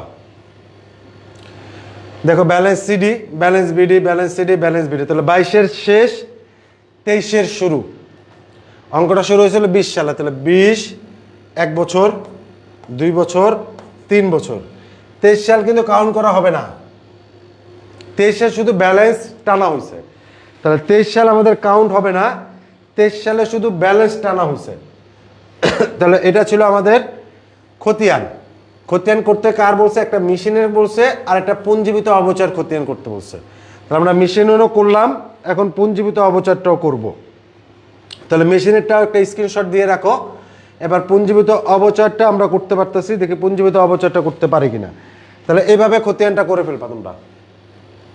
এখানেও মার্ক আছে 4, তবে 2 পার্ট করতে হবে, একটা মেশিনের আর একটা হচ্ছে পুঞ্জীবিত অবচয়। যদি এই অংশটা করা থাকে স্ক্রিনশট দিয়ে রাখো, পরবর্তীতে বুঝতে সুবিধা হবে। আশা করি তোমরা পারো, কারণ এটা ইন্টারমিডিয়েটে সবাই মোটামুটি করে। আর কোমর আসমানটা একটা ছকের মাধ্যমে করতে হয়। কোমর আসমান নিয়ে একটু মাঝে মাঝে কনফিউজড হয়ে যায় যে ভাই কোমর আসমানটা কীভাবে করব। একটু কমেন্ট করো দ্রুত।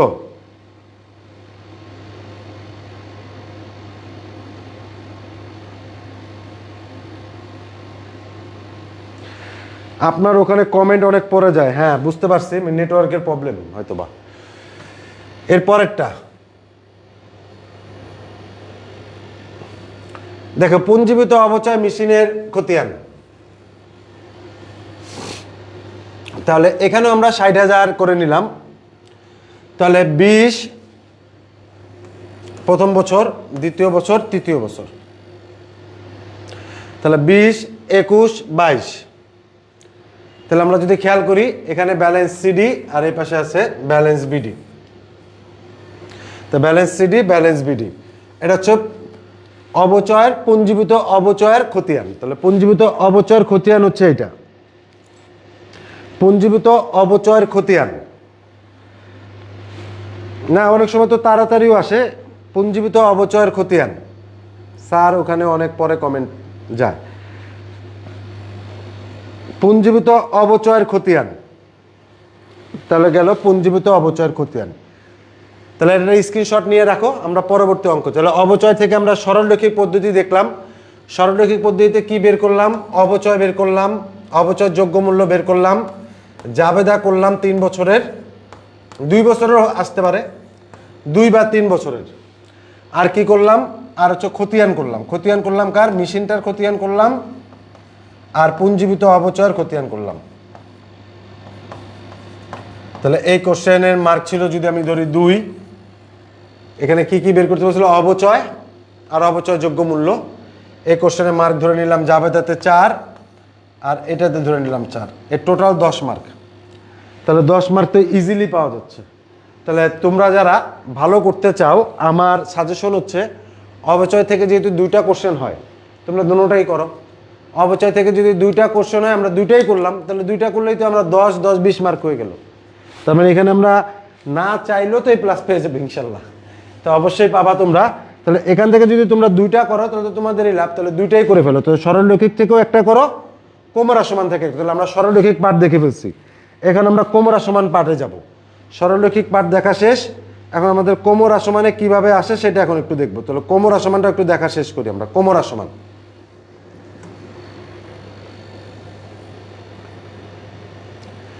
কোমরা সমানের অঙ্ক।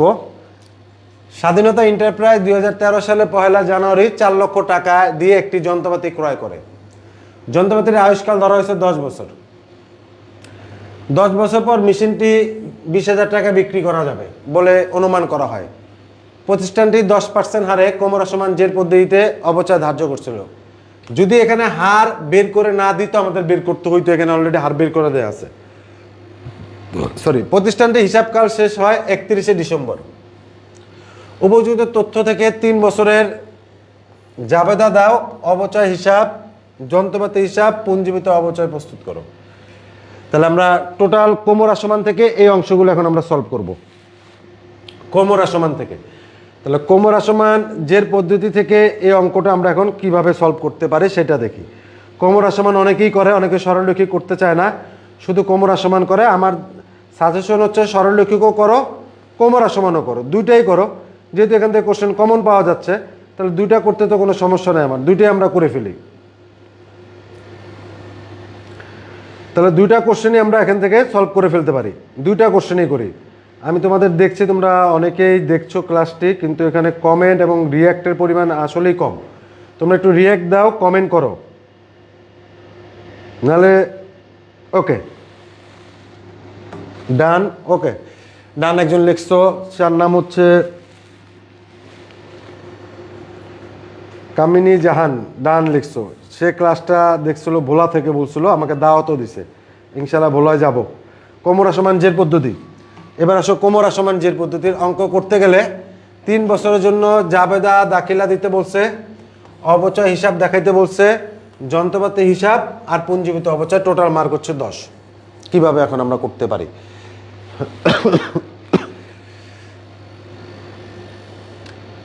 আচ্ছা, এবার কোমরা সমান জের পদ্ধতিতে অঙ্ক করতে চাইলে, কোমরা সমান জের পদ্ধতিতে অঙ্ক যদি আমরা করতে চাই, কোমরা সমানে, তো কোমরা সমান জের পদ্ধতিতে অবচয় ধার্য করা হয় সম্পত্তির বহিমূল্যের উপর।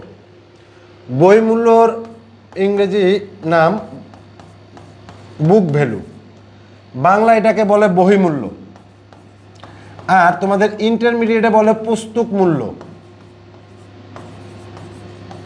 তাহলে বহিমূল্য আরেকটা নাম হচ্ছে পুস্তক মূল্য। এই বহিমূল্য বের করার ফর্মুলা হচ্ছে ক্রয় মূল্য মাইনাস পুঞ্জীবিত অবচয়, অ্যাকুমুলেটেড ডেপ্রিসিয়েশন। ক্রয় মূল্য থেকে পুঞ্জীবিত অবচয় আমরা বাদ দিব। এখন কোমরা সমান জের পদ্ধতিতে অঙ্ক করতে চাইলে কোন মূল্যের উপর অবচয় ধার্য করা হয় সেটা আগে জানতে হবে। আমাদের সরলরৈখিকে ছিল অবচয় যোগ্য মূল্য, কিন্তু কোমরা সমানে কোন মূল্যের উপর অবচয় ধার্য করবো? তাহলে অ্যান্সার হবে ভাইয়া বহিমূল্যের উপর অবচয় ধার্য করব। বছরের শুরুতে ক্রয় মূল্য যা থাকে বহিমূল্য তাই হয়। বছরের শুরুতে ক্রয় মূল্য যা থাকে বহিমূল্য তাই হয়। এই অঙ্কের মধ্যে ক্রয় মূল্য আছে কি নাই খেয়াল করে দেখি। এই অঙ্কের মধ্যে ক্রয় মূল্য আছে 4 লক্ষ টাকা, কিন্তু তোমরা যদি এখান থেকে ভগ্নাংশ মূল্য বাদ দাও তাহলে কিন্তু আবার হবে না। তাহলে বছরের শুরুতে ক্রয় মূল্য যা বহিমূল্য তা, বছরের শুরুতে ক্রয় মূল্য যা বহিমূল্য তা। তাহলে ক্রয় মূল্য অঙ্কের মধ্যে কত হবে একটু কমেন্ট করে জানাও, একটু কমেন্ট করে জানাও ক্রয় মূল্য কত হবে। আমি একটু ওয়েট করছি, কমেন্ট করো। ক্রয় মূল্য কত হবে?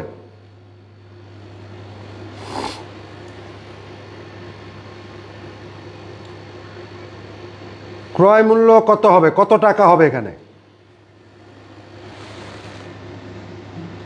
ক্যামেলেরও 4 লক্ষ টাকা। হ্যাঁ, থ্যাংক ইউ, 4 লক্ষ টাকা। এবার অঙ্কের মধ্যে দেখো হার আছে, তাহলে আমরা অবচয় কিভাবে বের করব? বহিমূল্য ইন্টু হার। বহিমূল্য আমাদের কত বের হলো? 4 লক্ষ টাকা, ইন্টু হার কত পার্সেন্ট? 10। তাহলে 4 লক্ষ টাকার যদি 10% করি তাহলে কত টাকা হয়? 40,000। এখন এখানে তো প্রত্যেক বছর অবচয়ের পরিমাণ সমান না, তার মানে যদি 3 বছরের জন্য বের করতে বলে তাহলে প্রত্যেক বছর তো আমার অবচয় সমান হবে না, তাহলে আলাদা আলাদাভাবে প্রত্যেকটা বছরই করতে হবে। তার মানে এখানে 3 বছরের জন্য বললে 3 বছরেরটাই করতে হবে আলাদা আলাদাভাবে। তাহলে এই ক্ষেত্রে আমরা পেলাম হচ্ছে 40,000 টাকা প্রথম বছর, দ্বিতীয় বছর এবং তৃতীয় বছর। এটা সাধারণত আমরা ছকের মাধ্যমে করি, তোমাদেরকে ছকের মাধ্যমে দেখাইতে হবে। খেয়াল করো, এই যে এটা একটা স্ক্রিনশট নিয়ে রাখো, এইটা একটা স্ক্রিনশট নিয়ে রাখো, অঙ্কটা পুরোপুরি সমাধান করা আছে। এটা একটা স্ক্রিনশট নিয়ে রাখো, অঙ্কটা পুরোপুরি সমাধান করা আছে। এটা একটা স্ক্রিনশট নাও। এবার খেয়াল করো, 13, 14, 15, 3 বছর। প্রথম বছরের শুরুতে পুস্তক মূল্য, এটার নাম আমরা বলছিলাম বহিমূল্য। তাহলে পুস্তক মূল্যের আরেক নাম হচ্ছে বহিমূল্য। বহিমূল্যটা কি? প্রথম বছরের শুরুতে ক্রয় মূল্য যা, বহিমূল্য সেম। বহিমূল্য প্রথম বছরের শুরুতে ক্রয় মূল্য এবং বহিমূল্য দুইটা সেম, সেটার নামই পুস্তক মূল্য। কত টাকা দেয়া আছে? 4 লক্ষ টাকা। 4 লক্ষ টাকার উপর কয় পার্সেন্ট? 10। তাহলে অবচয় কত হয়? 40,000। তাহলে ওই বছরের শেষে এই সম্পত্তিটার পুস্তক মূল্য বা বহিমূল্য কত? 3,60,000। এবার পরের বছর 3,60,000-এর উপর আবার কয় পার্সেন্ট? 10। কত হয়? 36। তাহলে 3,60,000 থেকে কেউ যদি 36 বাদ দেয় তাহলে কত হয়? 3,24,000। এবার তার পরের বছর 3,24,000 গুণ 10%, কত হয়? 32,400। বহিমূল্য থাকে 2,91,600। তাহলে সম্পত্তিটা শুরু হয়েছিল 4 লাখ টাকা দিয়ে, 3 বছর শেষে কত টাকা রয়ে গেল? 2,91,000 টাকা, 91,600 টাকা। তাহলে সম্পত্তিটা শুরু করছিলাম আমরা কত টাকা দিয়ে? 4 লক্ষ, এবং সম্পত্তিটা শেষ হলো কত টাকা? 2,91,600 টাকা। এখন এটাকে একটা স্ক্রিনশট দিয়ে রাখো, যেহেতু অঙ্কটা পুরোপুরি এখানে সমাধান করা আছে। দ্রুত একটি স্ক্রিনশট দাও, দ্রুত একটি স্ক্রিনশট দাও। অঙ্কটা এখানে সমাধান করা আছে। তারপরে যদি কেউর এই স্লাইডটি দরকার হয়, যারা লাইভটি শেয়ার দিয়েছো আমাদের পেজে যদি নক করো, ইউসিসি পেজে, তাহলে তোমাকে স্লাইডের সফট কপি দেওয়া হবে। তাহলে আগে তোমাকে শেয়ার করতে হবে, তারপর বলতে হবে, তাহলে তোমাকে সফট কপি দিয়ে দেবে এই স্লাইডের। আমি দিয়ে দিব না, প্রতিষ্ঠান তোমাকে অবশ্যই সরবরাহ করবে। এখন সেই ক্ষেত্রে আগে তোমরা এখানে একটু কমেন্ট করে জানাও যে এসএস নেওয়া হয়েছে কিনা। ডান লেখো, এসএস ডান লিখলে আমি বুঝবো যে এই স্লাইডটা তোমরা স্ক্রিনশট নিয়েছো। একটু দ্রুত কমেন্ট করো ভাইয়া, তাহলে আমি সামনেরটা যেতে পারি।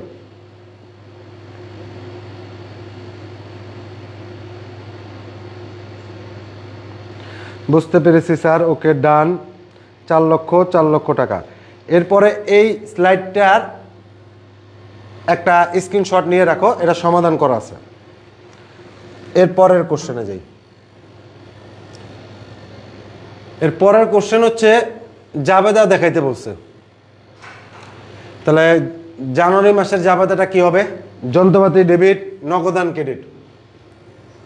4 লক্ষ টাকা। এখানে তার বিমা নাই, এই জন্য বিমার জন্য জাবেদা দরকার নাই। এখানে টোটাল জাবেদা ছিল 3টা। সরলরৈখিক আমরা যখন করছিলাম 4টা জাবেদা করছিলাম, আর এখানে 3টা, কারণ তখন বিমা খরচ ছিল। এখানে বিমা খরচ নাই, তার মানে এখানে যেহেতু বিমা খরচ নাই, তাহলে বিমার জন্য জাবেদা দরকার নাই। তাহলে সম্পত্তি আমরা কিনছি কত টাকা দিয়ে? 4 লক্ষ টাকা দিয়ে। এরপর আমরা অবচয় ডেবিট, পুঞ্জীভূত অবচয় ক্রেডিট করছি, বা অবচয় সঞ্চিতি ক্রেডিট করছি, অবচয় ধার্য করা হলো। এটা এই জাবেদাটার নাম কি? কেউ কি বলতে পারবে একটু কমেন্টে আমাকে? আমি কিছুক্ষণ আগের নামটা বলেছিলাম। এই জাবেদাটার নাম কি, মানে এই জাবেদাটাকে কি নামে ডাকা হয়? এই জাবেদাটার নাম কি? এসএস ডান, হ্যাঁ থ্যাংক ইউ। কমেন্ট অবশ্য অনেক দেরিতে আসে আমাদের এখানে। অবচয় ডেবিট, পুঞ্জীভূত অবচয় ক্রেডিট, এই জাবেদাটার নাম হয়তোবা কমেন্ট করছো, আসতে দেরি হবে, আমি লিখে দিচ্ছি পাশে আবার। এই জাবেদাটাকে বলা হয় সমন্বয় জাবেদা। আর আয় সারাংশ ডেবিট, অবচয় ক্রেডিট, অবচয় মানে খরচ ক্রেডিট, অবচয়কে বন্ধ করা হয়েছে, এই জাবেদার নাম হচ্ছে সমাপনী জাবেদা। তাহলে একটা হচ্ছে সমন্বয় জাবেদা আর একটা হচ্ছে সমাপনী জাবেদা। কত টাকা দিয়ে কিনলাম, 1 বছরে কত অবচয় হলো আর অবচয়টাকে বন্ধ করলাম। কত টাকা দিয়ে কিনলাম, 1 বছরে কত অপচয় হলো আর অবচয়টাকে বন্ধ করলাম।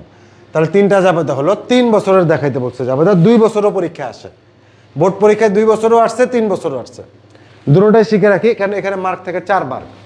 তাহলে 2 বছরও আসতে পারে, 3 বছরও আসতে পারে। তাহলে এখন আমরা দেখতেছি 3 বছরেরটা, 2 বছরেরটা, 3 বছরটা দেখছি। আচ্ছা ওকে। এরপর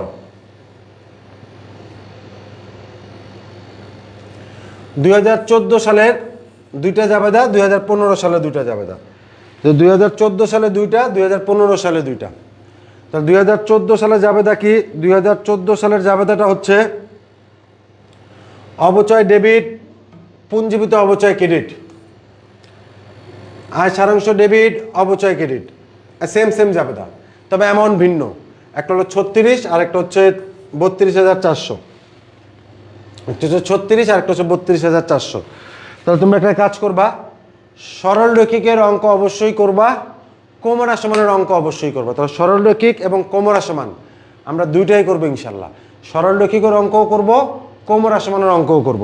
তাহলে সরল রৈখিক এবং কোমরা সমান এই 2টা অঙ্কই আমরা করব। হ্যাঁ, সমন্বয় জাবেদা, সমন্বয় জাবেদা, সমন্বয়। তোমরা অনেক আগেই কমেন্ট করেছো, কিন্তু আসতে একটু দেরি হচ্ছে। ওকে, থ্যাংক ইউ।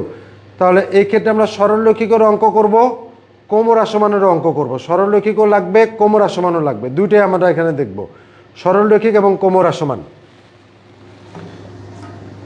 তার মানে অবচয় তোমরা পারো, পুঞ্জীভূত অবচয় খতিয়ান করবা। আচ্ছা, আরেকটা আইটেম ছিল আমাদের ব্যাংক সমন্বয় বিবরণী।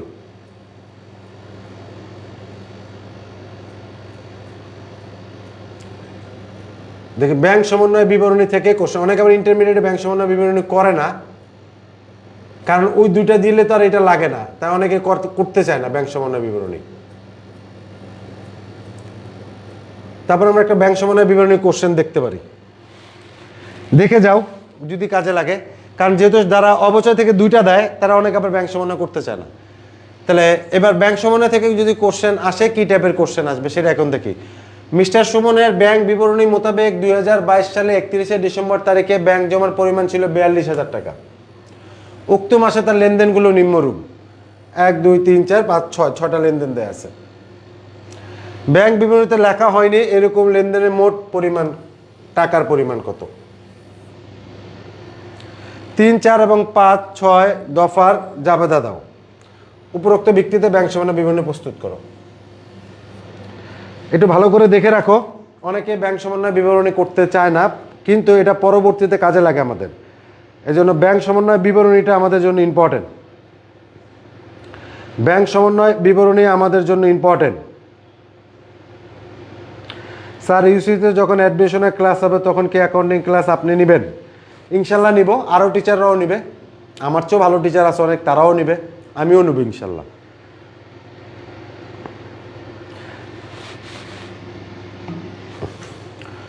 আচ্ছা, এবার এত টাকার ইস্যুকৃত একটি চেক পরিশোধের জন্য এখনো ব্যাংকে উপস্থাপন করা হয়নি।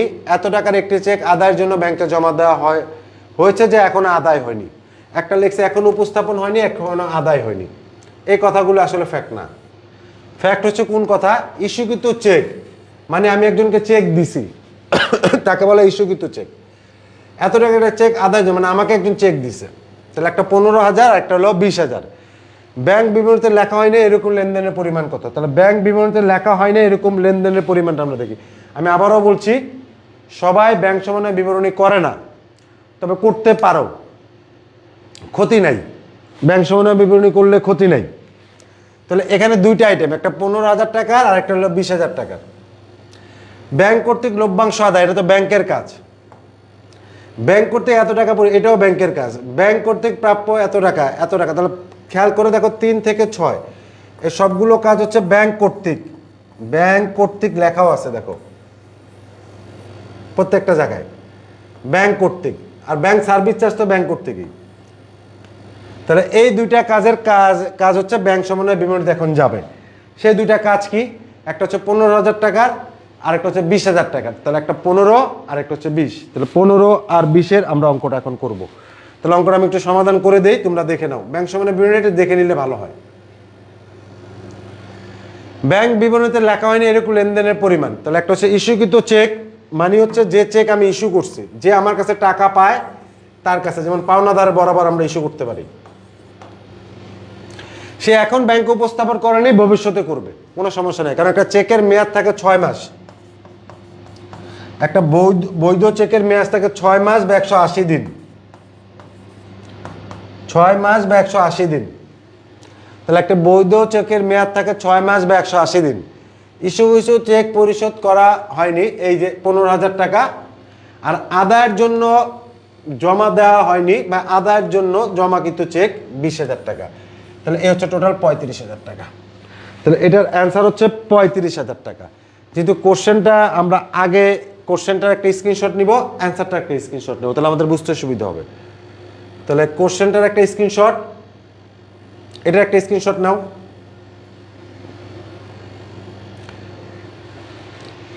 এবং অ্যান্সারটার একটা স্ক্রিনশট নাও। এটার একটা স্ক্রিনশট নাও এবং অ্যান্সারটার একটা স্ক্রিনশট নাও। দ্বৈত জেরে ঝামেলা হয়, ওকে ফাইন, দ্বৈত জের বুঝাই দিব। আনিকা অ্যান্সার দিয়েছো 35, হ্যাঁ তার অ্যান্সার ঠিক আছে। তার মানে অনেকে তোমরা কমেন্ট করছো, আসতে একটু সময় লাগতেছে।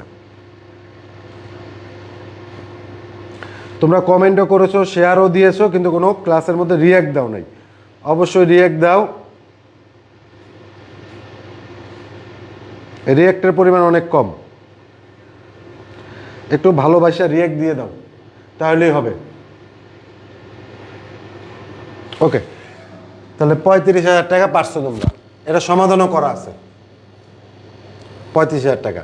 আচ্ছা, পরে আমাদের কি বের করছে সেটা দেখি। সাধারণ জাবেদা, মিস্টার সুমনের সাধারণ জাবেদা। এবার 3, 4, 5, 6, 3 থেকে 6 এই সবগুলো কাজ ছিল ব্যাংকের।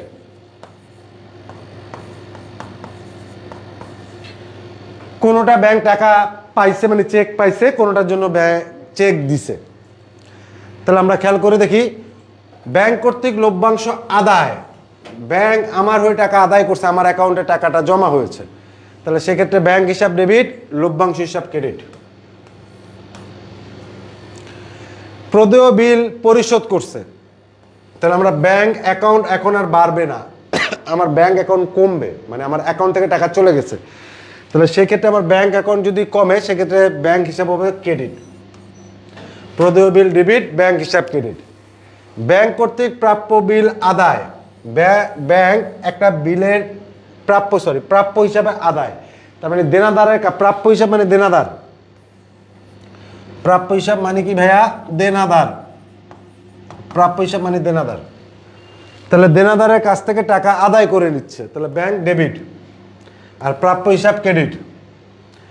আরেকটা হচ্ছে ব্যাংক চার্জ, ব্যাংক আমার জন্য সার্ভিস চার্জ যে ছিল, আমার ব্যাংকে অ্যাকাউন্ট ছিল, সেই অ্যাকাউন্টের এগেনস্টে ব্যাংক আমার থেকে সার্ভিস চার্জ কেটে রাখছে।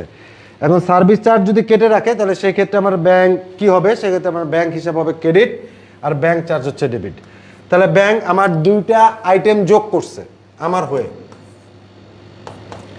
আবার দুইটা আইটেম বিয়োগ করছে। খেয়াল করে দেখো, আমি আবার বলছি, ব্যাংক আমার অ্যাকাউন্ট প্লাস করছে এখানে, আর এই ঘটনায়, আর ব্যাংক আমার অ্যাকাউন্ট মাইনাস করছে হচ্ছে এই ঘটনায় আর এই ঘটনায়, তাহলে এই দুটো হচ্ছে মাইনাস, এই দুটো হচ্ছে প্লাস। ব্যাংক যদি কোনোটা মাইনাস করে সেটাকে বলা হয় ডেবিট মেমো, মনে রাখতে পারো, বা মেমোরান্ডাম। ডেবিট মেমো বা মেমোরান্ডাম। আর ব্যাংক যদি প্লাস করে সেটাকে বলা হয় ক্রেডিট মেমো বা মেমোরান্ডাম। ক্রেডিট মেমো বা মেমোরান্ডাম, দুইটার নাম বললাম, কাজে লাগবে হয়তো বা তোমাদের। ব্যাংক যদি আমার অ্যাকাউন্ট, মানে আমার ব্যাংকে যে অ্যাকাউন্ট আছে চলতি হিসাব, যেটা আমার কোম্পানির নামে, যেমন ইউসিসি, ইউসিসির একটা ব্যাংকে একটা অ্যাকাউন্ট আছে ইউসিসি নামে, এটাকে বলে কারেন্ট অ্যাকাউন্ট। এই অ্যাকাউন্টটা যদি ব্যাংক টাকা আদায় করে তাহলে প্লাস করে, আর ব্যাংক যদি টাকা দিয়ে দেয় তাহলে মাইনাস করে। ব্যাংক যদি মাইনাস করে সেটার নাম হচ্ছে ডেবিট মেমোরান্ডাম, আর যদি প্লাস করে সেটা হচ্ছে ক্রেডিট মেমোরান্ডাম। তাহলে এখানে দুইটা প্লাস আছে, দুইটা মাইনাস আছে, তাহলে এই দুইটা হচ্ছে ক্রেডিট মেমোরান্ডাম আর এই দুইটা হচ্ছে ডেবিট মেমোরান্ডাম। একটু মনে রাখবা তাহলে ভালো হবে। এবার যদি আমরা যোগ বিয়োগ করি তাহলে জাবেদার যোগফল হচ্ছে 18,000 টাকা। তাহলে জাবেদার যোগফল মোট কত? 18,000 টাকা ভাইয়া। তাহলে জাবেদার যোগফল দাঁড়ালো আমাদের 18,000 টাকা। তাহলে 18,000 টাকা হচ্ছে জাবেদার যোগফল। আশা করি এই ব্যাংক সমন্বয় বিবরণীটা করে রাখো, তোমাদের একাডেমিকও অনেক হেল্প হবে। চাইলে কোশ্চেনটা দিতে পারো, আবার তোমাদের অ্যাডমিশনও হেল্প হবে। তা আপাতত আমাদের টার্গেটই হচ্ছে একাডেমিক। আমরা একাডেমিকে কিভাবে ভালো মার্ক পেতে পারি সেটাই আমাদের মূল উদ্দেশ্য। Okay fine. তাহলে এটা আমরা দেখলাম হচ্ছে মিস্টার সুমনের জাবেদা। এবার বলছে ব্যাংক সমন্বয় বিবরণী তৈরি করো। আসলে আমরা ব্যাংক সমন্বয় বিবরণী তৈরি করি। ব্যাংক সমন্বয় বিবরণী 2022 সালে 31শে ডিসেম্বর তারিখে প্রস্তুতকৃত। তার মানে এটা তৈরি করা হয় কবে? একটা নির্দিষ্ট হিসাবকাল শেষে। দেখে 31শে ডিসেম্বরে তৈরি করা হয়েছে। তাহলে 31শে ডিসেম্বরে যদি আমরা তৈরি করি, একটা নির্দিষ্ট হিসাবকালে তৈরি করছি। প্রাপ্য হিসাব দেনাদার প্রস্তুত, হ্যাঁ থ্যাংক ইউ, প্রস্তুতির নামটাও আসে। আনিকা 3টা নামই লিখে দিছে, সরি। ওকে, এবার আসো ব্যাংক বিবরণী আমরা তৈরি করি। ব্যাংক বিবরণী কিভাবে আমরা তৈরি করব? আচ্ছা, ব্যাংক বিবরণীর ব্যাংকের জমা ছিল কত? 42,000 টাকা। এবার কোন কোন আইটেম যোগ আর কোন কোন আইটেম বিয়োগ? যদি আমরা টাকা পাই তাহলে যোগ, আর যদি টাকা দেই তাহলে বিয়োগ। এবার ব্যাংক অ্যাকাউন্ট কখন বাড়বে কখন কমবে খেয়াল করে দেখি। আদায়ের জন্য একটা চেক আমি ব্যাংকে পাঠাইছি, তাহলে ব্যাংক একটা চেক আমার জন্য আদায় করবে, তাহলে এই আইটেমটা কিসের কাজ? যোগের কাজ, 20,000 টাকা। ব্যাংক কর্তৃক প্রদেয় বিল পরিশোধ যা নগদানভুক্ত হয়নি, ব্যাংক কর্তৃক সার্ভিস চার্জ 500, তাহলে এই তিনটা যোগ করলে হয় 30,500। তাহলে এটা থেকে এটার কাজ করলে হবে 72,500। এবার ইস্যুকৃত চেক, ব্যাংক কর্তৃক লভ্যাংশ আর হচ্ছে ব্যাংক কর্তৃক অর্থ, এগুলো বিয়োগ করে দিলাম এই তিনটা। তাহলে এই তিনটা হবে বিয়োগ, এটা যোগ, তাহলে হয় 22,500। এবার যদি ব্যালেন্স টানি তাহলে হয় 50,000। যদি ব্যালেন্স টানা হয় তাহলে 50,000। তাহলে এই ক্ষেত্রে একটা স্ক্রিনশট দিয়ে রাখো, এটারও একটা স্ক্রিনশট দিয়ে রাখো, তাহলে বুঝতে সমাধান যেহেতু আমাদের আছে, সমাধানটা থাকলে আমাদের বুঝতে সুবিধা। দ্বৈত জেরের ঝামেলা আছে স্যার? হ্যাঁ, দ্বৈত জের বুঝাবো।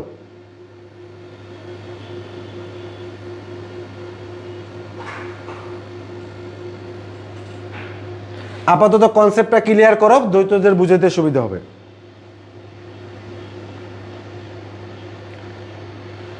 যদি হয় তাহলে একটু ডান লেখো, তাহলে বুঝতে সুবিধা হবে, আমি সামনে আগাবো।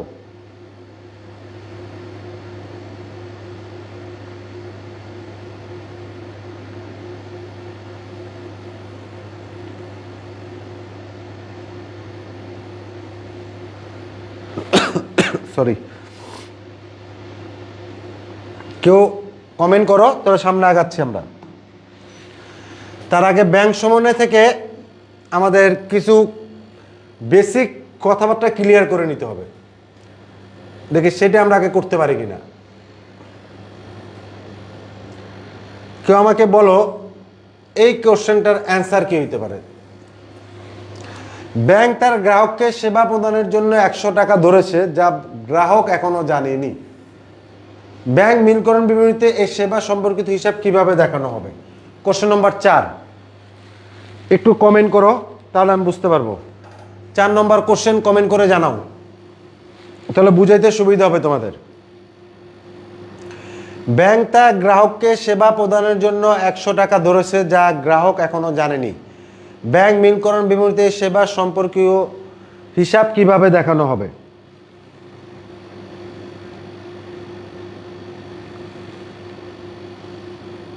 আমি একটু ওয়েট করছি, কেউ একজন কমেন্ট করে এ বি সি ডি কোনটা হতে পারে রাইট অ্যান্সার?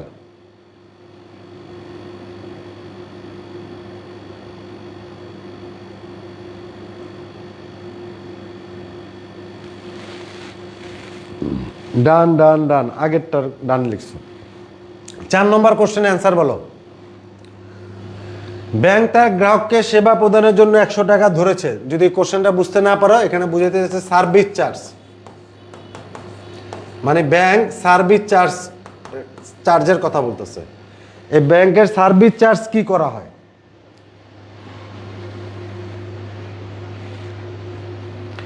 ব্যাংকের সার্ভিস চার্জ কি করা হয়? ব্যাংকের সার্ভিস চার্জের কারণে কি ব্যাংক আমাকে টাকা দেয় না আমার থেকে টাকা নেয়? মানে আমার অ্যাকাউন্টে কি টাকাটা যোগ করে নাকি বিয়োগ করে? নাহলে দ্বৈত জের বুঝতে পারবা না। তার মানে হচ্ছে এখানে ব্যাংক থেকে প্রথম টাকা কেটে নেয়, ব্যাংক থেকে অলরেডি টাকা কাটা হয়ে গেছে। এখন আমার যে খাতা আছে বা ক্যাশিয়ার আছে, সে তার অ্যাকাউন্টে এই টাকাটা মাইনাস করবে। তার মানে ক্যাশ ব্যালেন্স থেকে 100 টাকা বিয়োগ করতে হবে। তার মানে অ্যান্সার হচ্ছে ডি। এই যে দেখো, দ্বৈত জেরের বিষয়, একটা জেরের কাজ অলরেডি হয়েছে, আর একটা জেরের কাজ করতে হবে। তার মানে এই সরি, এই কাজটা কোথায় হয়েছে? ব্যাংকে। এখন কোথায় করতে হবে? ক্যাশে। এই কনসেপ্ট যদি না থাকে তাহলে দ্বৈত জের বুঝতে পারবা না। তাহলে দ্বৈত জের বুঝতে গেলে এই কনসেপ্টগুলো কাজে লাগাইতে হবে একবার। ওকে, তাহলে এই কনসেপ্টগুলো কাজে লাগাও আগে, তাহলে তোমাদের দ্বৈত জের বুঝতে সুবিধা। ডি অ্যান্সার দিছো। আনিক অ্যান্সার দিয়েছিল এ, সাব্বির অ্যান্সার দিচ্ছে ডি। সাব্বিরটাই রাইট, কারণ ব্যাংক আমার কাছ থেকে টাকা কেটে রাখছে, মানে আমার অ্যাকাউন্ট অলরেডি কমে গেছে। এখন আমার কি করতে হবে? আমার ক্যাশিয়ারের বা আমার খাতার বা আমার কোম্পানির ব্যালেন্সও কমাইতে হবে। এই যে যে দ্বৈত জেরের বিষয়, এইগুলোই বিষয়। কোন কাজটা কোথায় হয়েছে আর পরবর্তীতে কোথায় হবে, এই জন্য জানতে হবে আইটেম মূলত কি কি ব্যাংক সমন্বয়ের। তাহলে ব্যাংক সমন্বয়ের আইটেম মূলত কি কি, সেটা না জানলে করতে পারবে না। আচ্ছা, এটা কেউ বলতে পারবা কিনা দেখি। ব্যাংক সমন্বয় বিপরীতে ডিপোজিট ইন ট্রানজিট কি করা হয়? মানে ডিপোজিট ইন ট্রানজিট মানে ব্যাংকে জমা।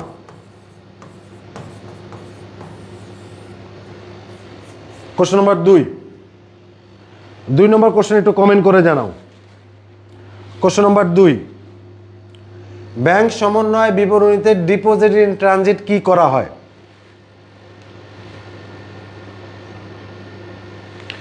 কোশ্চেন নম্বর 2 একটু কমেন্ট করে জানাও।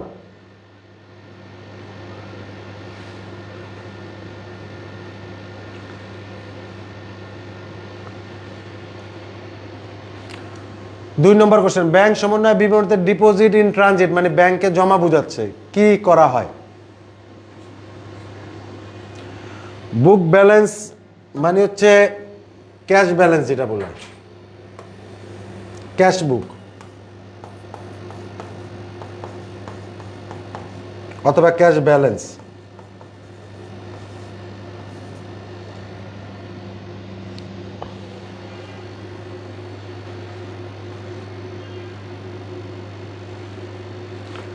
C C C C C,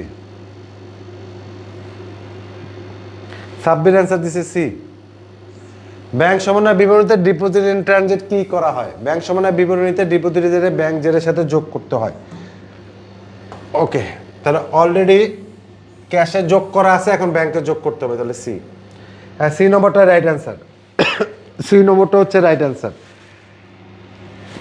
তাহলে ব্যাংক সমন্বয় বুঝতে গেলে তোমাকে যে কাজটা করতে হবে সেটা হচ্ছে এখানে কি কি আইটেম আছে সেগুলো একটু বুঝতে হবে।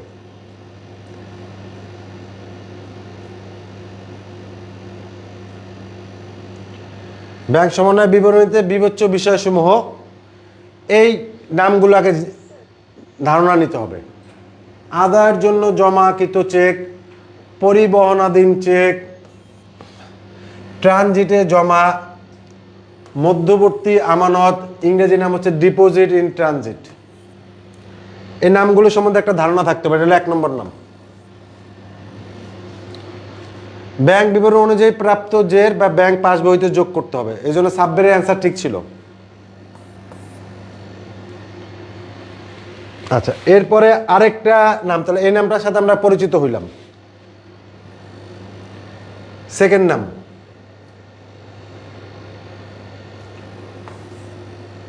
অপরিশোধিত বকেয়া ইস্যুকৃত চেক। ইস্যুকৃত চেক নাম ছিল আমাদের ইন্টারমিডিয়েটের বইতে। ব্যাংকে উপস্থাপিত না হওয়া চেক, ইংরেজি নাম হচ্ছে আউটস্ট্যান্ডিং চেক। তাহলে কি কি নাম পেলাম? অপরিশোধিত বকেয়া ইস্যুকৃত ব্যাংকে উপস্থাপিত না হওয়া চেক, ইংরেজি নাম হচ্ছে আউটস্ট্যান্ডিং চেক। তার মানে আমি একজনকে চেক ইস্যু করছি, এই আমার চেকটা নিয়ে যখন উনি আমার ব্যাংকে যাবে, আমার ব্যাংক অ্যাকাউন্টটা বাড়বে না, আমার ব্যাংক অ্যাকাউন্টটা কমবে। তাহলে ব্যাংক বিবরণ অনুযায়ী ব্যাংকের বা প্রাপ্ত জেরের সাথে বিয়োগ করতে হবে। তাহলে দুইটা আইটেম মনে রাখলাম, একটা হচ্ছে ব্যাংকে জমা দিছে, আরেকটা হলো ব্যাংকে অর্ডার দিছে আরেকজনকে টাকা দেওয়ার জন্য, মানে চেক দিছে একজনকে, সে যখন যাবে তখন এটা দিয়ে দিবে। এরপরের নামগুলো মনে রাখো। সংগঠিত ভুল, ভুল হইতে পারে। আমানতকারীর বহি মানে হচ্ছে নগদান বহি, অথবা ব্যাংক বহি, ব্যাংক বহির আরেক নাম হচ্ছে পাস বহি। যে কোনো বইতে ভুল সংগঠিত হবে, সেই বইটাই ভুলটা শুদ্ধ করতে হবে। তার মানে ভুল হতে পারে, ভুলটা শুদ্ধ করতে হবে। কিরকম? আমি একটা উদাহরণ দিই, দেখো বুঝো কিনা।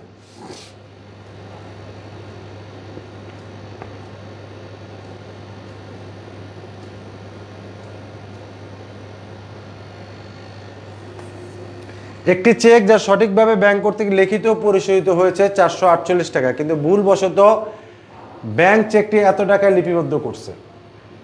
ব্যাংক সমন্বয়ের জন্য নিচের থেকে খেয়াল করতে হবে ভুলটা করছে কে। এখন এখানে ল্যাঙ্গুয়েজগত বিষয় আছে, লেখছে ব্যাংক কর্তৃক সঠিকভাবে লিখিত পরিশোধিত হয়েছে। আবার ব্যাংক ভুল করে কিভাবে? তার মানে ব্যাংক ভুল করে নাই, এখানে কথাটা হবে নগদান বহিতে ভুল হয়েছে, ক্যাশ বুক বা কোম্পানির বইতে ভুল হয়েছে। ব্যাংক সমন্বয় বিবরণীতে প্রস্তুত করার জন্য এখন কি কাজ করতে হবে? ভুলটা যদি নগদানে হয় তাহলে নগদান ঠিক করব, ভুলটা যদি ব্যাংকে হয় তাহলে ব্যাংকার ঠিক করবে।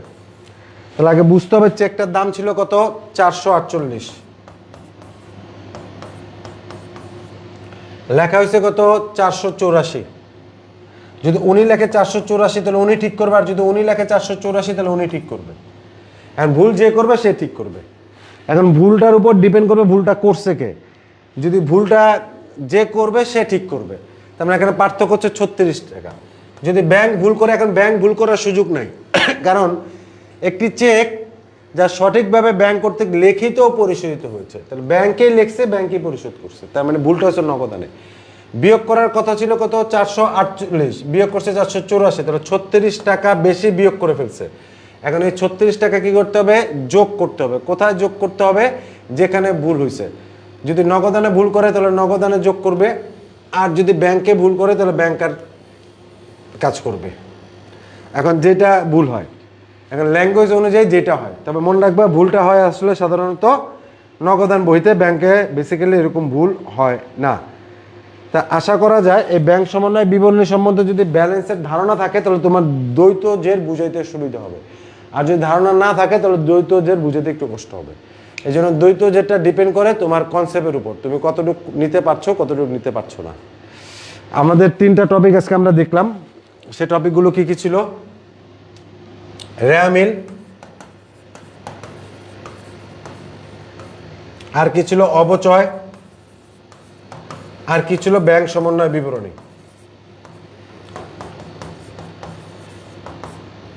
এর মধ্যে অবচয়টাই আমরা বেশি করি, কারণ এখান থেকে আমরা 2টা সৃজনশীল কোশ্চেন পাই। তাহলে 2টাকে যদি আমরা 10 দিয়ে গুণ করি তাহলে 20 মার্ক তো এখানেই চলে আসে আজকের ক্লাস থেকেই। শুধু এই টপিকটাও যদি কেউ ভালো করে করো, একটা হচ্ছে সরল রৈখিক, আর একটা হচ্ছে ক্রমহ্রাসমান, তাহলেই হয়ে যাচ্ছে। এই 2টা যদি কেউ স্কিপ করো তাও সমস্যা নাই। এখান থেকে দুইটা কোশ্চেন সৃজনশীল আমরা পেয়ে যাচ্ছি। তাহলে ভালো করে অবচয়টাও যদি দেখি, সরলরৈখিক আর কোমরা সমান তাও হয়। তারপর আমরা র্যামিলের কথাও বলছি, ব্যাংক সমানের কথাও বলছি। এখন তোমার ইচ্ছা, তুমি যেটা করো। তবে যারা অবচয় করবা আমি অবশ্যই বলবো দুইটা কোশ্চেনই করবা, কারণ অবচয় থেকে দুইটা কোশ্চেন পাওয়া যায়। আমরা দুইটা কোশ্চেনই সলভ করব, তাহলে আমাদের হেল্পটা বেশি হবে ইনশাল্লাহ। তোমাদের আর যে প্রবলেম আছে সেই প্রবলেম নিয়েও আমরা আলোচনা করব। আবার ভবিষ্যতে তোমাদের সাথে দেখা হবে কোনো একটি ক্লাসে। ততক্ষণ পর্যন্ত ভালো থাকো, সুস্থ থাকো। আজকে এই পর্যন্তই। আল্লাহ হাফেজ।